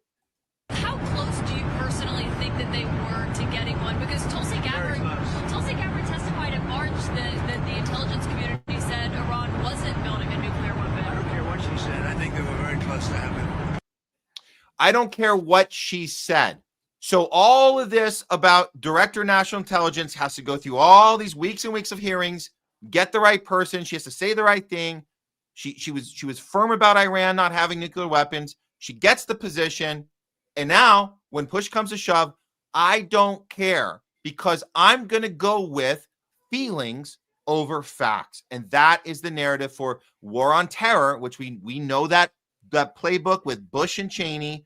We're going to go with feelings over facts, which means your job isn't needed. We don't need a director of national intelligence, because the director of national intelligence is going to disrupt my feelings. And so that's the new message. And that's what was paraded around. We had Mark Rubio. We saw him go on Fox.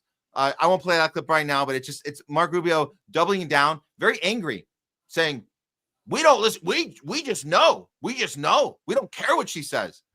So what does Tulsi do in this moment? where all eyes are on her. You would just talk to you this way. They don't care. You're wrong. We don't do things this way. Rubio says we don't do it like that. Okay, what are you going to do? How are you going to respond? Director of National Intelligence, give us a response. The dishonest media is intentionally taking my testimony out of okay. You literally signed the document, but your testimony was taken out of context, spreading fake news as a way to manufacture division. America has intelligence that Iran is at the point that it can produce a nuclear weapon within weeks or 2 months. Blah, blah, blah, blah. If they decide to finalize the assembly, President Trump has been clear that can't happen. And I agree. Wow. Yeah, some people are saying this is the biggest turnaround, disappointment, FU to my entire career. And we put it above Bernie because Bernie never got into the position that he campaigned on. He never made it. They threw him out. They said no, which is weird because if you think about it, if Bernie was in, he'd be doing the Ukraine thing. He'd be doing isn't that a funny? Is that a horrible thought? Like, what if they had said, yeah, Bernie will roll with you, and he beats Trump, which he would have in the 2016, and then he's doing the same. He's doing Ukraine. He's doing we have a humanitarian crisis, but it's not a genocide. Keep going. Yeah. Just be careful. It'd be the same. If he can get manipulated to not push back against him clearly getting cheated, then he definitely would have been able to be manipulated had he won. But it was still shocking in a way with Bernie because Tulsi doesn't have as long of a career as Bernie, and Bernie said the same thing, man, for like 50 years, and then all of a sudden he got a little bit more energy from the Democratic Party. And then, they flipped him and made him, turned him into a sheepdog. Oh, well, I believe all these things, but lesser of two evils. And, it's the same thing we saw from Tulsi and RFK. They both ran. Well, they both were calling out both parties for a while. And then all of a sudden, lesser of two evils situation popped up. Well, let's remind people what Tulsi did do, and we can't take this moment away. This is ingrained in history. If you guys might have forgot, or you weren't paying attention when this happened, but this is one of her greatest moments. And I do want to point out that this happened. This was on the stage of the DNC in 2020, where she single-handedly knocked the hell out of Kamala Harris. She knocked her off that stage. She was never to return. She got 0 votes, and it was because of this. Bring the conversation back to the broken criminal justice system that is disproportionately negatively impacting Black and brown people all across this country today. Now, Senator Harris says she's proud of her record as a prosecutor and that she'll be a prosecutor president, but I'm deeply concerned about this record. There are too many examples to cite, but she put over 1,500 people in jail for marijuana violations and then laughed about it when she was asked if she ever smoked marijuana. She blocked evidence. She blocked evidence that would have freed an innocent man from death row until the courts forced her to do so. She kept people in prison beyond their sentences to use them as cheap labor for the state of California. And she fought to keep cash bail system in place that impacts poor people in the worst kind of way. Thank you, Congresswoman. Senator Harris. So they loved her. The crowd ate it up. And Kamala was furious after that. She went around complaining about how the country is racist and sexist. And they said, well, Obama did 8 years. And she goes, well, they're more sexist than racist. They can't do, but they can maybe do but black man. They can't do, but so she was doing all that, whining, complaining. Then Hillary went nuts because she thought they were handpicking Tulsi off of this stage because she got the whole crowd was into her. And Hillary went on a rampage, and she did this right immediately after that. Here's Hillary doing damage control. Not so much damage control for Kamala, just damage control for the DNC in general, and to sideline Tulsi in the process. Predictions, but I think they've got their eye on somebody who's currently in the Democratic primary and are grooming her to be the third-party candidate. She's the favorite of the Russians. They have a bunch of, sites and bots and other ways of supporting her so far. And That's assuming Jill Stein will give it up, which she might not, because she's also a Russian asset. So she's inferring to Tulsi Gabbard in that assessment and throwing in Jill Stein at the same time, because we all live through this. This whole everybody is a Russian bot if they challenge the Democratic Party. They right? control all of our politicians. Like no country in the world controls our politicians the way Russia controls our politicians, man. It's crazy. Yeah. And then so of course Tulsi was quick to fight back. Great. Thank you, Hillary Clinton. You, the queen of warmongers, embodiment of corruption and personification of the rot that has sickened the Democratic Party for so long, have finally come out from behind the curtain from day one. And I announced from the day I announced my candidacy, and she goes on from there. That is the Tulsi Gabbard we thought we were getting when she got appointed to National Intelligence Director. Unfortunately, it's not. And now this meme is going around, perfectly suited, perfectly timed, and gives us a lot to kind of process. Fiorella put this up on Truthwire yesterday, and I thought it kind of inspired me to go and get the paper trail, because I want people to see that at one time the two of them were legitimately at each other's throats. They wanted her out of that party, and she was kicked out. She was forced out of the party. RFK Jr. was forced out of the party. Even Elon Musk, in a funny way, was kind of forced out. But you had these figureheads with a lot of clout that were Democrats their entire lives. Oh, I'll throw Joe Rogan in there too. They were Democrats their entire lives, and they made it okay to go over and vote MAGA without calling yourself a MAGA, because the Republicans ran on this election season. They ran as the party of inclusion, the party of let's build a coalition, where the Democrats became exclusive and you have to check all these boxes, and F you if you don't check a box, get the fuck out. So she was a champion of let's go over to the place where inclusion is happening, and I can keep being anti-war. I can keep calling this stuff out. And she gave the impression that Trump was on the same page as her. Yes, on that because issue. nobody on the Republican side were calling her a Russian bot, because they knew she was legitimately calling out the Ukraine war, or I guess the Ukraine war hadn't gotten full effect at the time, but there's this idea that the Democrats were posturizing that Putin, they're planting the seed, and it worked. Their base ate it up. Putin's trying to take over the world. The Republicans were not giving her shit for that. So the door was open for her to come in. So what the hell happened from that point going into that?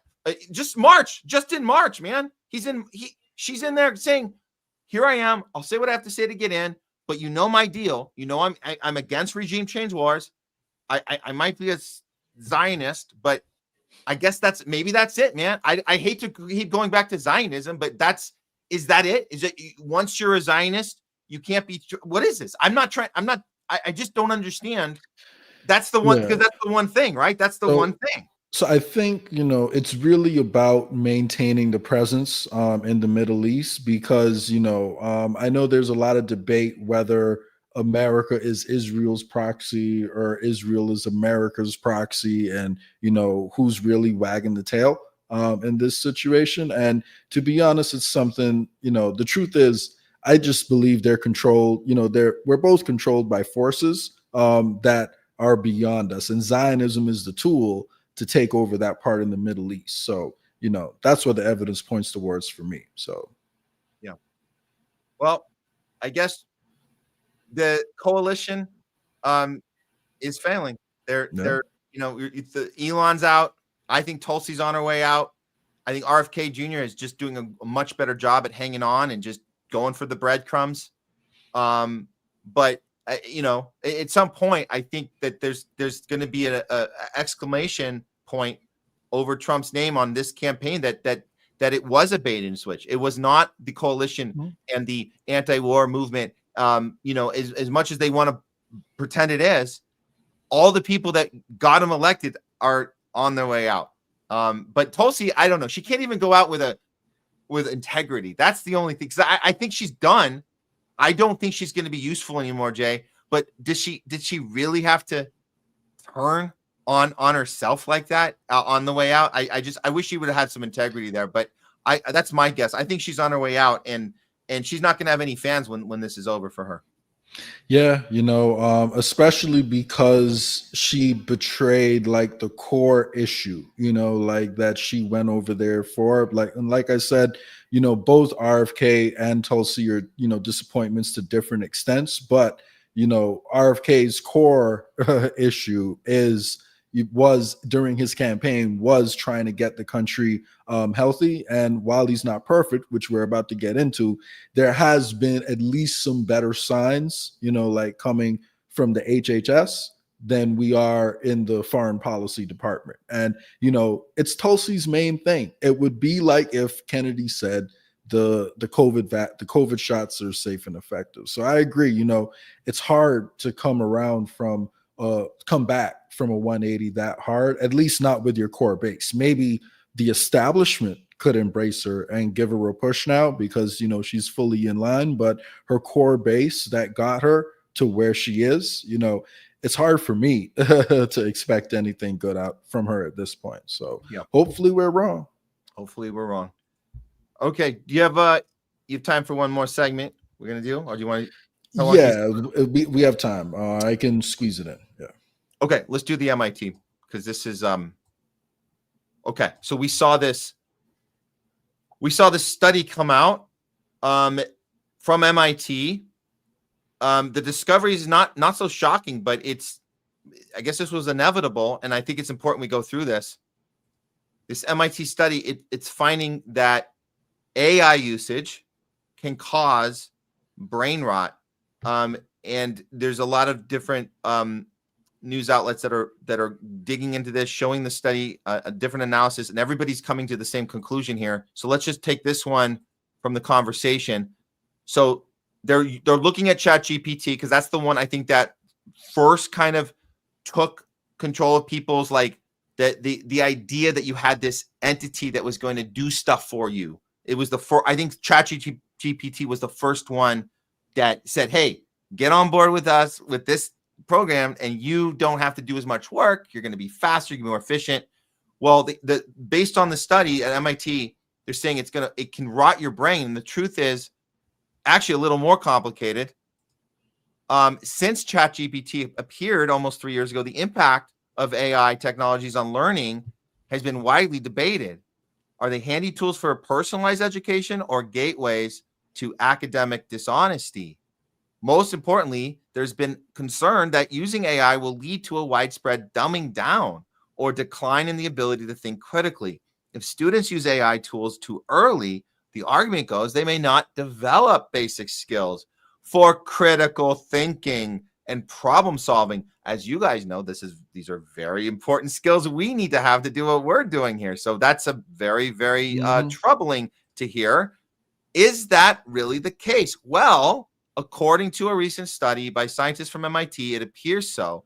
Using ChatGPT to help write essays, the researchers say, can lead to cognitive debt and a likely decrease in learning skills. So what did the study find?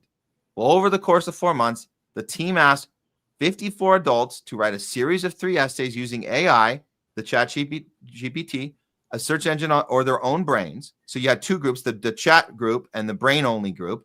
The team measured cognitive engagement by examining electrical activity in the brain and through linguistic analysis of the essays. The cognitive engagement of those who used AI was significantly lower than the other 2 groups. So this group also had a harder time recalling quotes from their essay, of course. How are you going to recall if you didn't put it together? And felt a lower sense of ownership over them. And here's where it gets really scary. Interestingly, participants switched roles for a final 4th essay. So they reversed the spots. The AI to brain group performed worse and had engagement that was only slightly better than the other groups during their first session, far below the engagement of the brain-only group in their 3rd session. The authors claim this demonstrates how prolonged use of AI led to participants accumulating cognitive debt.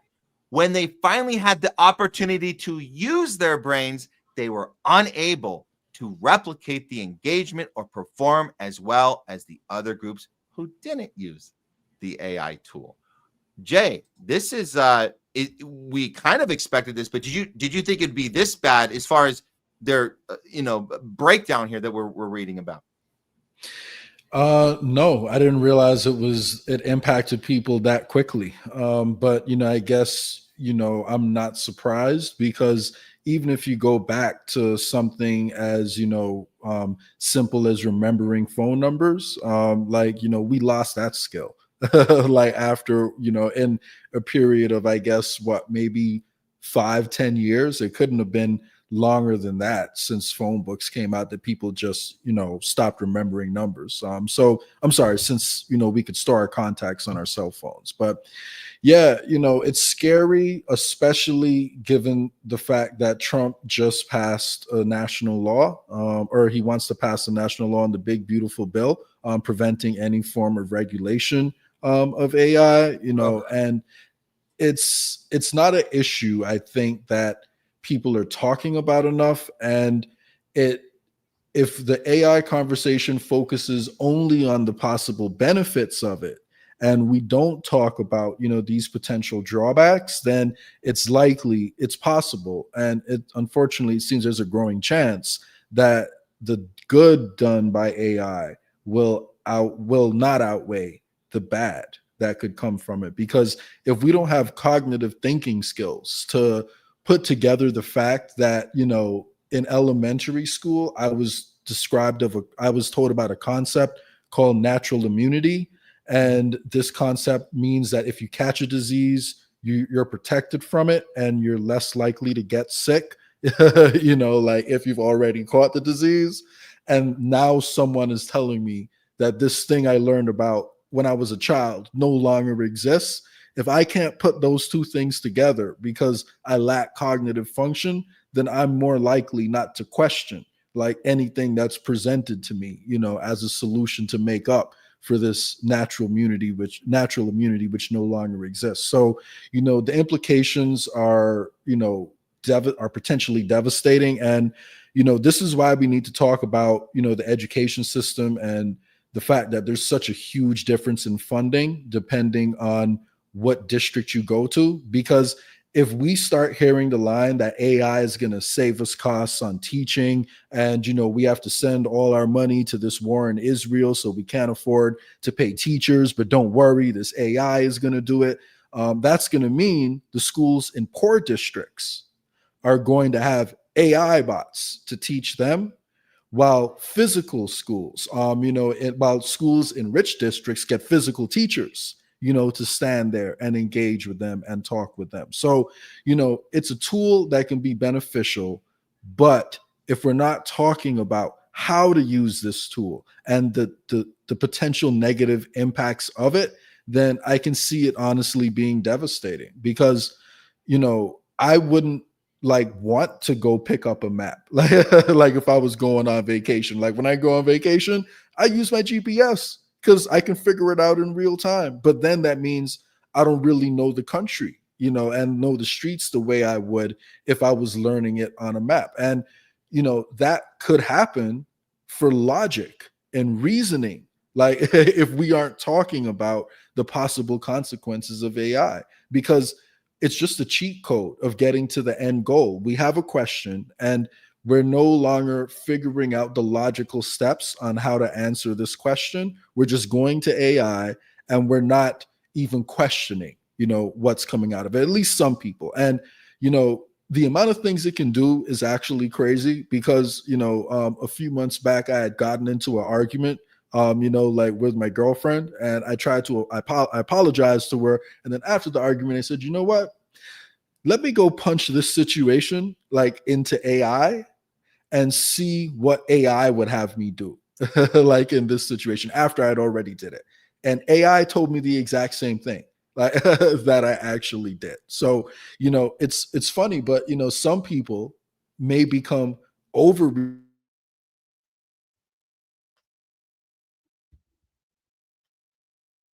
work, going to go straight to ability to research. And unfortunately, you can lose the ability to reason and be logical. Yeah. So this is incredibly concerning to me too, Jay. And I think about the next study that will be being done. This is just ChatGPT. The next study is going to be on the new AI technology that Google just put out. I mean, it's fairly new, and you see people, manipulating sound and picture together and doing we've seen all these little demonstrations. People are learning this really fast. And you mentioned as far as the analysis of the AI, where you like asking it questions, and it's starting to have the ability to be almost personally therapeutic for us. When we talk about, hey, what's the best way, you know, as a, I don't know, as a public speaker or an influencer or a, you know, or a teacher, like how can I reach these kids, right? There's a model of, oh, the AI is going to know. They're going to personalize your experience. They're going to give you the answer. And so if we're going to become dependent on that answer, then you're 100% right. We're going to not be developing those skills on our own. We're going to be 100% dependent on AI telling us the answer. Forget therapists being out of work. It's you're going to check in about everything, relationship problems. You're going to check in about career problems, everything, financial problems. Everything's going to be AI solve this for me. So we just like driving on the road, like you said, I mean, everybody can relate to the driving. We still type in, we just have an instinct to do Google Maps or Apple or the maps from Apple, and you just listen to it because you know the way, but it's going to know it a little better. It's going to know if you need to go cut around a traffic jam. It's going to give you the ETA. You can always tell the people, oh, I know exactly the time I'll arrive. So I'm completely dependent. When that gets shut down, you can't wait, hold on. I got to just figure this out on my own. How do I do this? But on all levels, this is going to be impactful. And I think the biggest aha for me in that study wasn't that the people doing the AI were dumber about the thing that they used AI for. What got me was when they moved them back to the non-AI, they had inability to do the thing that they used to be able to do before the AI. And so that is the most concerning part. It's the brain rot element of it. We're getting dumber from it. So even if we say, you know, I don't want to do this anymore, now you're worse off. You can't just go back to where you were. And maybe you're now behind. You're now far behind where you started.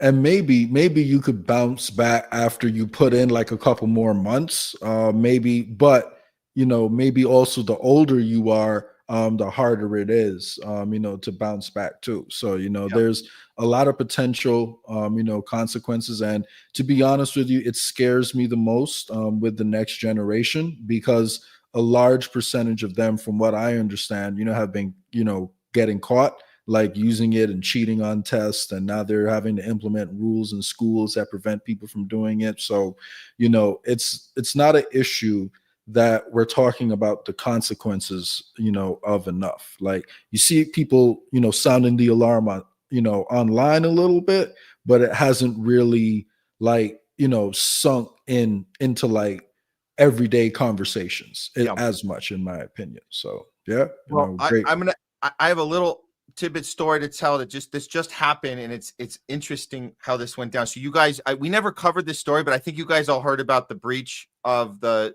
passwords that went out. So everybody, there was like, I don't even remember how many. It was the largest breach. Did you hear about that, Jay? We just didn't have time to cover it on the show. I believe so. I forget what it was that got hacked, but it was like biggest hack ever, they're saying. It was Google, it was all these.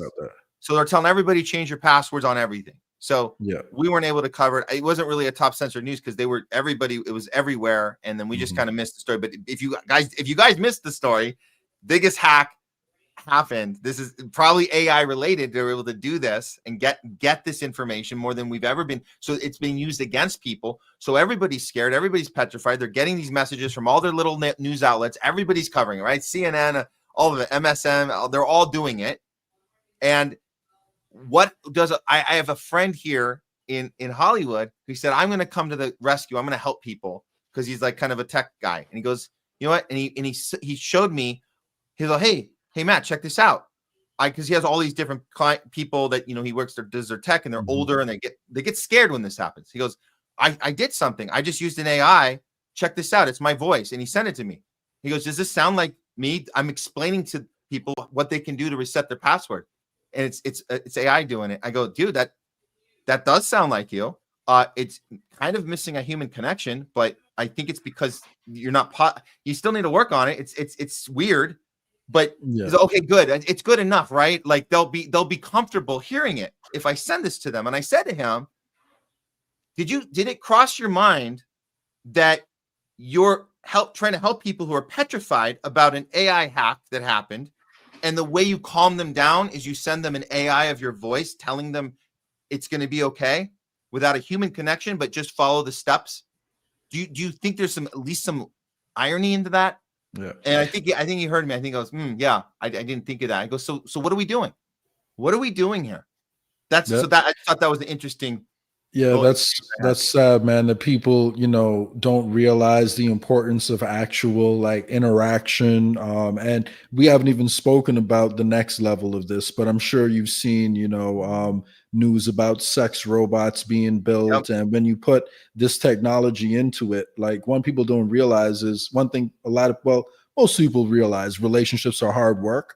Well, what happens if, people can get that physical release, without having to put in the work like of an actual relationship. Like if you're getting into arguments with your significant other, which is always going to happen in any healthy relationship from time to time, and you don't have that same motivation to stick it through, I mean, like it's crazy to think about where this could be leading. So yeah, well, we'll keep an eye on this story for you guys as we move closer and closer to the age of technocracy that we are finding ourselves in more and more every day.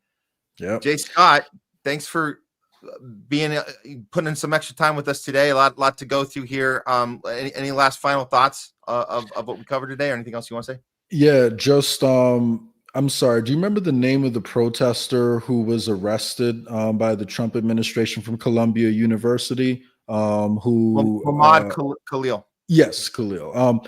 When he got out, he was on the streets protesting, the next day. And I want to see more energy like that in America. Right now, people don't realize the number of red lines that have been crossed over the past 2 weeks because we've become desensitized to what war is. But, just remember, Iran is allied with Iran and we're allied with Israel. So this is now two fronts. Don't wait on someone else to do it. Find a way to make a difference, no matter if it's simply sharing, this podcast and talking, like with your friends about what's going on, but find some way to get involved, something to be a part of. And one possible option for that is, going to WTP, which stands for We the People National.com, to take a look at some third-party options because it's a growing organization and it's all about decentralization and tackling corruption. So we'll speak about that more, but I'd encourage everyone out there to get involved. Check out some of the positive things happening as you're also raising awareness about the dangers in the world. So crazy times, man. So appreciate you having me on as usual, Matt. See you soon. Awesome.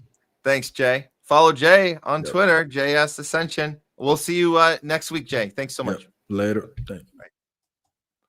All right. We have some more show for you guys. We got some more show. We're going to do some talking back with you soon as well. I see a lot of cool comments, a lot of good engagement. Thank you, guys. We'll get to all that very shortly. Actually, I got about 2 or 3 more stories to do with you guys. Let's do the Ozempic story. Ozempic. Yeah, let's just get to it. This one's important. It was easily brushed aside because we haven't seen a big public outcry on this, so it's easily brushed aside. But we're going to do the outcry in lieu of not seeing an outcry. But we're going to tell you what happened. Here's the story. Throw it up here. The American College of Cardiology is pushing Ozempic right now. That's what's happening. How can this happen when the HHS secretary is in charge of all this health protocols and should be working with this College of Cardiology and not be doing this? But this is happening. And this was shared out by hopefully soon to be friend of the show, Dr. Mary Bowden. She caught this. I don't think anyone else caught it. GLP-1 drugs, which is Ozempic, that's the drug. GLP-1 drugs can be used first for weight loss, says American College of Cardiology. First, not health and exercise, not diet. Diet and exercise are no longer the main first line strategies for weight management. How the hell did this happen? That's bizarre, right? Especially at a time like right now. Well, here's and Dr. Mary Bowden put this out. She says, wow, the American College of Cardiology no longer recommends diet and exercise for weight loss, going straight to Ozempic. And then some people coming on here, RC Troutman says, are you effing kidding me? Why have so many physicians destroyed the shred of credibility they have left?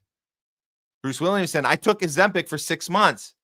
I've come to the conclusion that no one should be taking these drugs. The side effects are horrible. For diabetics, metformin or even the herb berbenine works as good or better. For weight loss, put down the damn fork and stop eating carbs. 100%. Another story here, tragic. I took Ozempic for 2 months, the most horrible 2 months of my life. I'm a diabetic, and it did help with that by basically starving me. You can't eat, you have zero energy, you can't do anything, and you are just miserable. I was pretty much non-functional. I'll never take it again. I started doing a 20-hour fast every day with low carbs. Yes, we talk about the 20-hour fast. Good job. With low carbs for a month and a half so far, I feel good. My blood glucose numbers are steadily improving, and my weight is going down. 15 pounds so far. I'm fully convinced Ozempic is poison. And how do we know it's poison? Well, they list the side effects themselves. They couldn't hide it like, a certain jibbity jab tried to hide it for 75 years. Pfizer did. Right from Ozempic. Here it is. Thinking about Ozempic, they published their own side effects. Thyroid cancer within 12 to 36 months. Stomach is paralyzed from emptying. Food accumulates until vomit-induced vomiting 2 to 3 years after discontinue. Acute chronic kidney failure. Short, long-term liver failure. Wow, that's their own publishing of side effects. Not some disinformation causing trouble site. No, this is their own published data. Okay, so how did we get here when just in February, RFK Jr. spoke about Ozempic and the problem with the corrupt health industry that he was coming into during his Senate hearings? This was from February. Over 100 members of Congress support a bill to fund Ozempic with Medicare at $1,500 a month. Most of these members have taken money from the manufacturer of that product, a European company called Novo Nordisk. As everyone knows, once a drug is approved for Medicare, it goes to Medicaid. And there is a push to recommend Ozempic for Americans as young as 6 over a condition, obesity, that is completely preventable and barely even existed 100 years ago. I believe we have the opportunity for transformational bipartisan change to transform American health, to hypercharge our human capital, to improve our budget, and I believe to save our spirits and our country. Sounds good. Sounds great. Good reason to be a MAHA champion, that type of speak. Sounds really good. So, and then you guys know, to remind you, RFK Jr. did a firing of the vaccine panel. 17 firees happened. We covered it on the show. A lot of people excited about 7. He got rid of them. Pack your bags and go. None of them went to jail. None of them went to jail. This is the people that approve vaccines. They approve drugs on the market in general. So this is the board that will be the ones that go, aye or nay when it comes to the vote for, do these drugs, are they allowed to be on the market and recommended by different organizations and health agencies? Okay. So we asked the question when he did the firings, we said, Who's he going to replace them with? Nobody likes to talk about that. They just like saying, get them out of here. And then on top of that, we say, why didn't those 17 people go to jail if they were deliberately harming the American people for profit? We showed you all that. You guys can go back and watch it. We covered this. Well, guess what? Guess freaking what? One of the people he's already replaced him with. Let's check it out. RFK Jr. fired the entire panel that makes crucial vaccine recommendations for the CDC in order to reestablish public confidence in the panel, claiming they had conflicts of interest. Now, instead of appointing replacements who aren't beholden to Big Pharma, he's appointing people like Dr. Michael Ross, who works on the investment side of healthcare and is listed as an operating partner on Haven Crest Capital Management, a $600 million Dallas private equity fund. Well, that's weird. What does Haven Crest Capital Management invest in? Well, they invest in drugs, for one, invest in maybe some smaller unknown companies that also want to make a crap load of money, take a little bit away from the Pfizer Moderna pie. So you can imagine there's an investment firm with venture capitalists like this guy. What was his name? Michael Ross on the team. He's one of the investment partners, operating partner. Well, let's take a look at the investment portfolio of Haven Crest. I'll scroll right down and let's see. Okay, here we go. Here are some of. Okay, well, okay, Apara Autism Centers. Let's see what else we got. Avid Health at Home. Deep Centered Mental Health. Oh, these all sound nice. Effective School Solutions. Focus Staff. Paradigm Health. Tecton Research. The Oncology Institute of Hope and Innovation. Thermotech. Allo RX Pharmaceuticals. What is it? I mean, there's just a ton. This list just goes on and on, on. And again, these are the smaller, maybe they're some of them are startups. I don't know, but these are companies that want to make some bank in the pharma industry. There was a lot of companies on here, and RFK just put somebody who runs the investment firm for all of these companies. That's what you call a conflict of interest. That's what you call a conflict of interest. Your job now on the new CDC panel, your job is to approve or disapprove drugs based on whether they're safe or not. So when you have an investment in the drugs being presented to you, how likely do you think you'll be unbiased in your decision making? Isn't this exactly what RFK Jr. accused the previous administration for doing, and every administration before? Isn't this why he fired the 17 advisory board members? Isn't this why? Again, no one went to jail. Just get out. We'll put some new people in. These are why we say the MAHA movement is captured. It is giving us theater moments. It's giving us breadcrumbs to say at best they're breadcrumbs, because what kind of breadcrumbs is fire these guys, put in these guys. So we have yet to find a link that this particular investment company is funding anything like Ozempic or anything in that area that's Ozempic-like, ready to cash in on the weight loss entity or the weight loss, whatever you call it. It's maybe we can just call it big weight loss. Big weight loss, big weight, ready to cash in on big weight. That's a what do you call that? A double entendre? Yeah, big weight, ready to cash in. So that's one of the members. There's 16 other spots. We haven't looked into all those yet. Maybe he's doing them one at a time, but so far, not good. So far, not good. In the meantime, American College of Cardiology is telling us Ozempic is the first line of defense for weight loss and health. Never mind exercise, never mind diet, just give you the drugs and let's go. Lifelong customers. We're doing the lifelong customers. And do you want to see a new lifelong customer?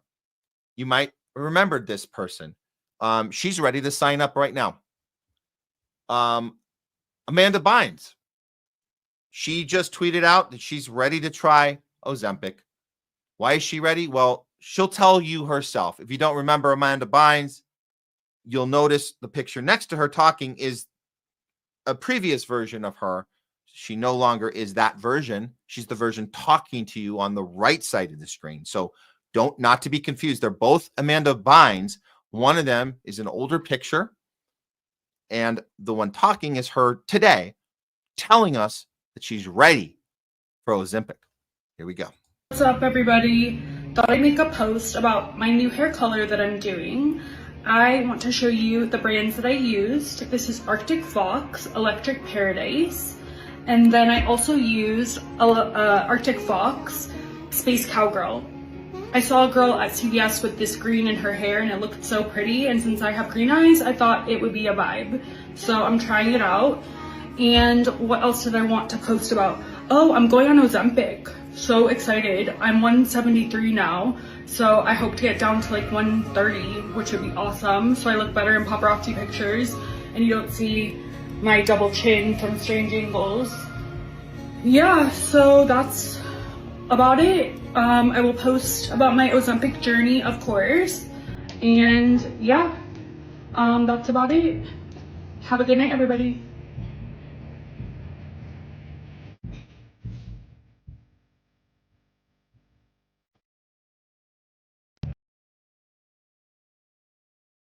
I'm not playing this video for us to, have any entertainment by or laugh in any way. I'm playing this because this is somebody who's gone through some major depression. We know, here in Hollywood, we know that people get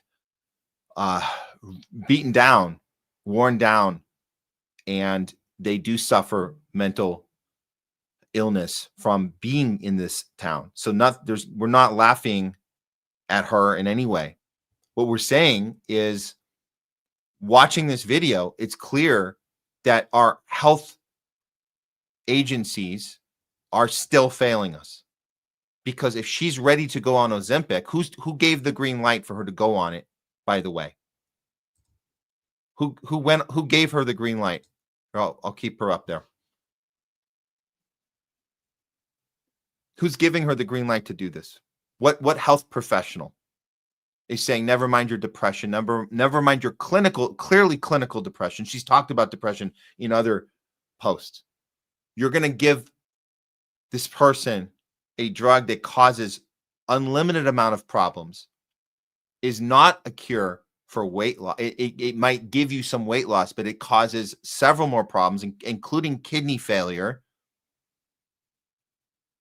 This is what's being recommended right now. And the HHS oversees all of this. This is the passion that Kennedy brought to fight against this type of thing, that we need to do better for our youth, better for people that have gone through whatever Amanda Bynes has gone. I'm not pretending to know what she went through, but she's going to post about her Ozempic journey, and her fans are going to root her on. And of course, there'll be people mocking and being horrible people, because that's not what we're not. That's not cool. But I'm more concerned about who's allowing this to happen, who's rooting this on from above her, who's doing it. Well, this overhaul that we thought we were going to get of our health agencies, this overhaul that the Democrats apparently were scared to death were going to happen. They were petrified. I've seen RFK, he's going to ruin everything. He's going to take away our vaccines. RFK is going to take away everything. I got to tell these guys here in Hollywood, you don't got to worry. Don't worry about it. He ain't doing nothing. You're fine. You'll have all your drugs. You'll have all your vaccines. Nothing's going to happen. It's all for show. So you don't have to lose any more sleep if you thought RFK Jr. was crazy for wanting to have look into autism. He's crazy. Crazy for wanting to look into why vaccine manufacturers aren't allowed to be sued. don't have to disclose their data, can force, oh, we have 72 vaccines now on the childhood schedule between 0 and 18. 72. No, don't look into it. And you better keep Ozempic available, because that's the drugs we need to get through these hard economic times and the racist Trump. How am I going to deal with racist Trump without my Ozempic and my Adderall? I need all my drugs. Give me my drugs. Give me my vaccines. I'm scared to death. Well, you can have them. You can keep them. You guys are good. You're fine. Meanwhile, Amanda Bynes and others are excited that they're going to be able to cure all their problems with some more drugs too, and she'll be showing us her journey. So, again, let's not make fun, but let's understand. There's a reason we're here and we got to this place, and there isn't anyone coming to save us. We're going to have to do this work ourselves. We're going to have to do this work ourselves. We're going to have to demonstrate what good health looks like. We're going to have to educate people about intermittent fasting. We're going to have to educate people about sunlight. We're going to have to educate people about vitamin D and vitamin B and vitamin C and zinc and what ivermectin can do for you for early treatment protocol, preventative treatment. We have to educate people about exercise and in the sun, basketball and tennis and skating and walking and running and go in the gym. We have to educate people and how we do preventative medicine and preventative care. There's no need for Ozempic. It's not something anybody needs. We can prevent diabetes. We can treat it in healthier ways, as you saw from the previous tweets that Dr. Mary Bowden shared earlier and the responses she got. Go follow Dr. Mary Bowden, by the way, guys. Do yourself a favor. And we hope she's going to be on the show with us soon. We're very excited. She just had an incredible interview with Joe Rogan. We're so excited for her. We look forward to having that discussion. But there you go. That's it. We do the work because they won't do it for us. Okay. That's it on that topic. Oh, sorry, guys. Okay. Moving some stuff around. I think we're ready. Let's do some talking back. I'm ready. We miss Leslie, though. We miss Leslie, but she's been great in the chat, so appreciate that. Hopefully we can have her help with the talking back one of these shows. Maybe Thursday. We'll see. But I will handle it this time. You guys know I got this. So let's go. I got your comments. We're ready. Let's do it. And then stick around after talking back, because we're gonna we have two more. I can't remember. At least one more, maybe two. We'll see. We'll see how we feel. Two more segments for you. You can always go back and watch all of the show. We keep them all up on our Rumble channel. You guys can go there anytime you want. Click on the live. If you click the lives, you'll see all 116 episodes available. Watch them like that. If you have all the time in the world to kill, go for it. We don't care. We much prefer watching segments, because segments cut to the chase. You guys can just cut to the chase. Whatever segment pops up for you, personally relates to you, or you think might relate to someone else, and you want to share it out with a friend or a family member, you think it might get a conversation started, that might be the tipping point for them. We encourage that. But that's the channel, Rumble. There it is. The Homeless Left on Twitter as well. There's our YouTube channel, THL Presents on YouTube. And here's our support. Locals. And you can get the locals right from the support. I think there's a button on Rumble. Just click right on the support. We appreciate all of it. Thank you, guys. And then this is the Homeless Left on X and Matt Weinglass on X. I'm usually the one more engaging on that one than the Homeless Left, because Homeless Left's a little new. My account, I guess, gets a lot more, for whatever reason, gets a lot more engagement. So there you go. And I think we're ready to start talking to you guys. So get your questions ready, your comments, your analysis. We appreciate your analysis, your references, you guys are smart. By the way, we got a smart audience. We got a very smart audience. We like that. So put your thinking caps on, get your critical thinking gear going, take off those tribal glasses, and it's time for some talking back with Matt. Here we go.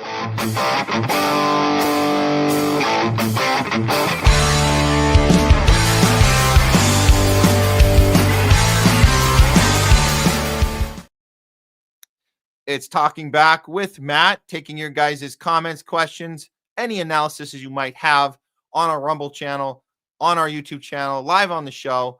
We want to hear what you have to say. Can't get through all of them, but we'll do our best. Today, we've been going through the Trump, what he called self-proclaimed 12-day war.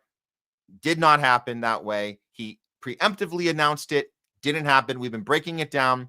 All the action in the Middle East. Jay Scott, co-host, has been on with us, breaking that down. We were talking a little bit about AI and how AI, according to a new study at MIT, AI has been mashing with our brains. We talked about Ozempic, the problem with Ozempic, and it being pushed as a #1 priority now for weight loss is Ozempic, according to the American College of Cardiology. What else? We were always talking about propaganda, mainstream news, and how they spin us on each other, yet they all want the same thing. What is that?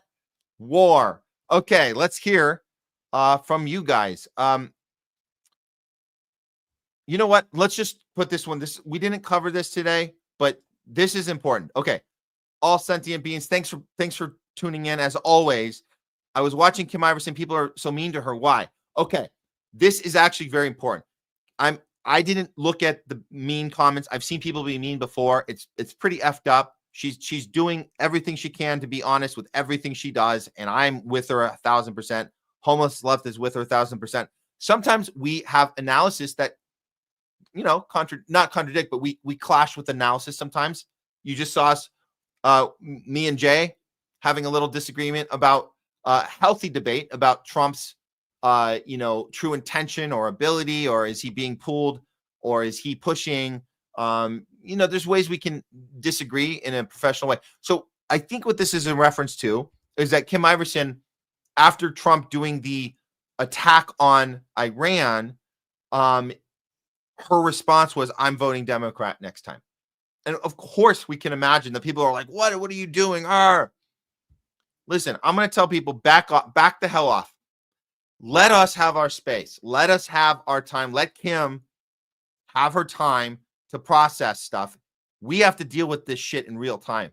We have to respond, and and she has a mountain of people waiting to hear what she's going to say when it happens. And we have to process when things happen. And we might be in the middle of a live, and we get a notification, and we say, "Oh, Trump just bombed Iran." Sometimes we are guilty of emotional responses, but that's okay. I always say, give people some space. You guys give me time. You give me space. Sometimes I get emotional. Back off. Let reason kick in. My guess is Kim won't be voting Democrat. I think that's a response from a trigger of this effing guy and what he did to his base. How dare he? We got to figure out a way to punish him. And that's what we did the last time. We punished the Democratic Party for all the F-ups, all the ways they screwed the American people, and we punished them. A lot of people voted for Trump to punish the Democratic Party. So back off. Don't be mean. She's good. She's got this. You got this.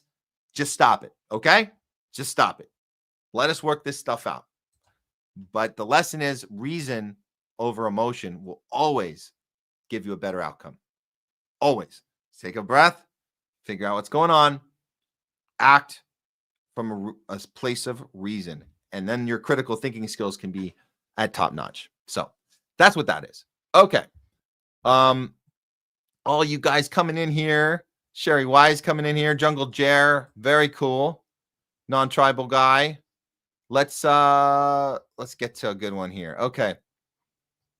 Here we go. Oh, Longmeadow. Oh, here we go.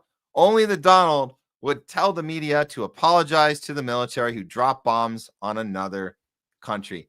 Exactly true, Longmeadow. That's exactly what he's doing, and that's the game he plays. And we're not falling for it, even though we give him the credit. He coined the term fake news, but this is just ridiculous. You need an apology from CNN. Oh, come on. You don't need an apology from CNN or MSDNC, as you call it.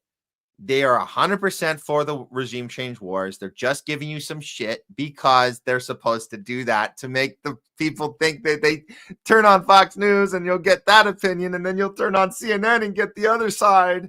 That's what they're doing. You know they're owned by the same people. So stop it. Stop it, Donald. Stop it.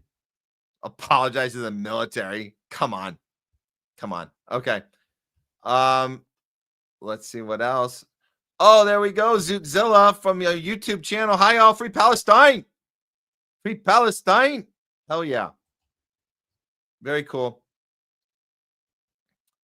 Oh, and then to follow that up, Zootzilla, release the book with Epstein customers so we can defend the children. Yeah, not going to happen unless we heard this theory that Iran might have gotten a hold of some intel while going into Tel Aviv. Not to mention, there were spies in Iran, Mossad spies, who they captured and killed some of them. We didn't fully dive into that one. We might do it on a top censored news on Thursday. Actually, I think we will, because we heard that they took out the top Mossad agent. And if everybody knows that Epstein was in fact an agent of the Mossad, you could guess that we're more likely, if we ever see the list, we're more likely, and it's not a list, let's call it, it's not actually a list, it's files. The Epstein files includes a list, probably a lot of lists. So let's stop calling it the Epstein list. Not that you're doing that, Zootzilla. I'm just saying we tend to refer to it sometimes as the Epstein list. It's the Epstein files. The files have all the incriminating video with all the people that are being incriminated from the lists. And if anyone is going to show that to us, it's more likely, I'm not saying it's likely, but it's more likely it might come from Iran or a third-party entity that got a hold of those files through these recent exchanges of attacks and infiltrations and murdering the infiltrators and kidnapping or capturing them and getting them to give up stuff. We might not be being told any of this right now. And I think we will do some more work on that. We need to do the work. Obviously, the networks, they're not going to do shit with that, but that would be the only way. So thanks for that, Zootzilla. But no, we're not going to see it from Pam Bondi. We're not going to see it from Kash Patel. We're not going to see it from Dan Bongino, because as they told us, oh yeah, Epstein, yeah, he turns out he killed himself. We're working on the tape now. We're fixing up the AI. We're in post-production right now. As soon as we're done with post-production, we're doing a final color correction and just a nice little, we're gonna run it off, and we're gonna do a test screening first with our test screening audience. And when it's ready, we'll release it. And you guys will see for yourself that Epstein killed himself, which also means there's no list or files for that matter. Okay. Moving on. Oh yeah, Longmeadow. Van Jones, stop talking down to Iran and its citizens. You might like the American democracy, but it's up to the Iranians on what type of government and traditions they choose. Yeah, I bet he knows that deep down, but his job is to get progressives on board for regime change. That's his job. And he can do that because AOC's job is to go, we don't like the way Trump went about it, so we might start the impeachment process. But Van Jones is going to tell us, let's start to understand why we're doing this. Even if we're doing it wrong, there's a reason why, and we need to get everyone on board. That's his job. That's his job. Here we go. Oh, VHS sandwich. I love to know if Van Jones is being blackmailed or if the money was just too good for him, so he sold out. They're all being, in one form or another, blackmailed or bribed or conditioned or whatever it is. A lot of them from a young age. I mean, very young. This is why Bill Gates buys up the School of Journalism at Columbia University. This is why they handpick journalists. They handpick, analysts. They handpick them from these schools, or they turn them into analysts later after their political careers come to an end. They find them and they train them, and they might blackmail them, they might bribe them, but at the end of the day, it really doesn't matter if it's blackmail, bribe, or indoctrination from a young age or not. It doesn't matter. The point is, they wake up in the morning and they put on their tie, their suit and tie, and they say, where do I look? Oh, can I do this from my home now? Can I keep my boxers on? Show me what camera to look into and where the light, if I got the light right, and we can do this. I'm good. And then send me my paycheck from Pfizer. We're good. So it doesn't matter. It's one of those. It's one of those. If it's not any of those, they don't go on TV. They don't go on anymore. You know who can tell us? You know who can tell us this firsthand? Garland Nixon. Garland Nixon. He don't go on Fox or CNN or MSNBC anymore. He used to. He used to be a regular, expert or analyst that would come on. Fox was the last one to say no to him. He stopped being able to go on MSNBC and CNN. I think Fox had this thing. Oh, we got to bring them. Remember when they went through this thing where we had a show? We have black people. Do you guys remember that? That Fox did a whole thing. They don't care anymore. It's not really a thing anymore. But so they might have hung on. But at the end of the day, no. If you don't play the game with whatever we do, bribing you, conditioning you, blackmailing you, we don't want you on. You're done. So that's how it goes. That's how it goes. Okay. Let's see. Oh, this is good. From Philip Ferrigio. Even watching a short legacy media clip will lower your IQ, especially CIA NN. Love it. I love the CIA NN reference as well. Thanks for that, Philip. Yep, absolutely lower your IQ. We hate this. We hate this. Oh, Leslie, thanks for helping out in the chat. Love it. I'll get to some of these other ones, but great stuff. Way to engage, because I can't do everything, so it takes a team sometimes. It takes a team. Okay.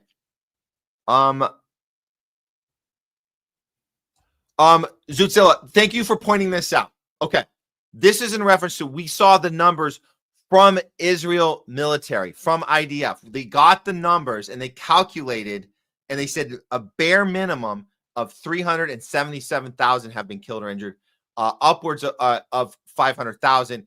And Zutzilla, 100% right. Nah, we are over 500,000 killed or injured in Palestine. And I should have been more clear. Obviously, I thought it went without saying, but it does have to get said. It does have to get said. Absolutely, it's over 500,000, because this is the bare minimum based on their own data that they don't want you to see. That the IDF has, that the Israel ministry has. So we're still being effing conservative here. We're just letting you know that bullshit number, that 65,000 number, is bullshit. That's not real, and that's what we're trying to say based on their own data, not some Hamas data. Oh, Hamas came up with their own data. Don't listen to it. No. So, yes, it is over 500,000. Thank you so much, Zutzilla, for pointing that out. It does actually have to be said. It does actually have to be said. So, thank you for that.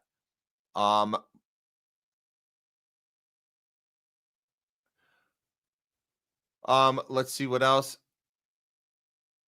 Well, yeah, I mean, this is the low estimate. This was the 300,000 from Stephen Dolenzer. This was a month or so ago. So look, however you look at it, it's much, much, much higher than what they were been lying to us about. And I don't know what you're lying about, hundreds of thousands, but you're still admitting to 65,000. And it's just like, I don't. Do people sleep better about 65,000 innocent people dead? I don't understand why that's okay. So why I just if you're gonna lie, just tell us no. Do the Lahaina lie where they said 99. They didn't want the number to get to 3 digits in the Lahaina fire. We were there. We covered the Lahaina fire and all the it was direct energy weapons. Let's be clear, direct energy weapons, but.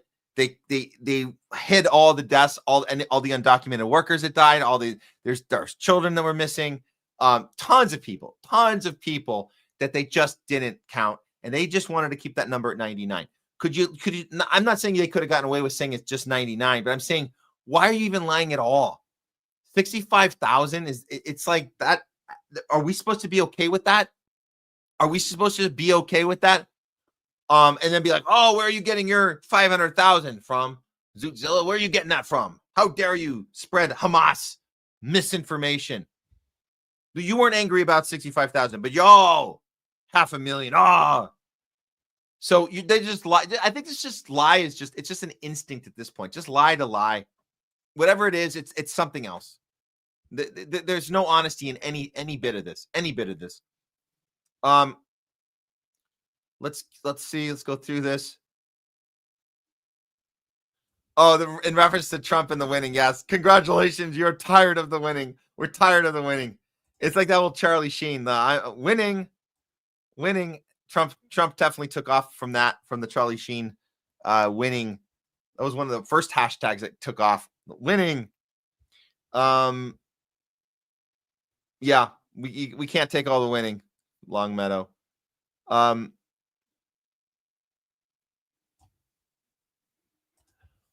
Ed Rams, I heard anything anyone ever says about anything is anti-Semitic. Yep.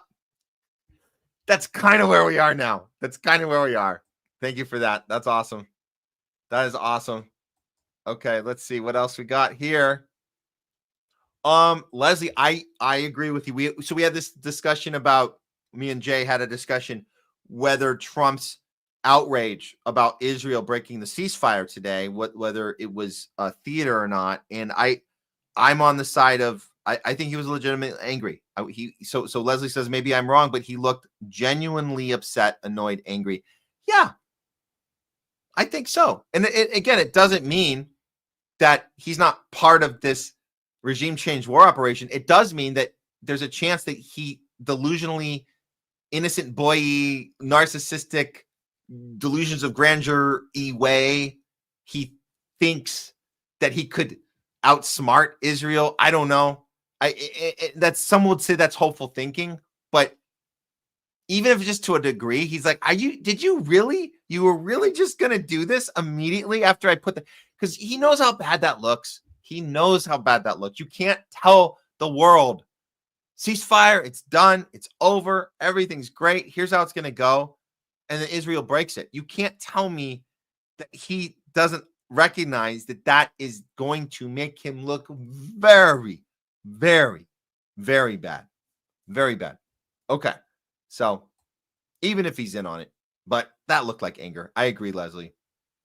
And Ed, yeah, we hear Jay. Ed Ram, same thing. He looked mad, but Jay has a point. It could be a combo. I think we ended that debate saying it could be a combo of both. You can be angry that it's not going your way. And the rest, by the way, the wrestling analogy is good because and we'll throw that up. VH sandwich. I'm loving these wrestling references. And the wrestling references are great because it's a combo in wrestling. It's theater, but also people get hurt. Also, people get angry. The anger you see isn't always fake. So I think it's actually very good because sometimes people get that cut and the blood and the broken bones, and they're legitimately lost their breath and can't get up and seeing stars. Sometimes that's very, very real. So you can imagine anger can also be real. Like, I wasn't supposed to fall down that hard, motherfucker. So it's a good reference. The wrestling analogy is good in this situation. Let's see. Camp Cat on YouTube channel. Iran should cease until they get a lasting agreement.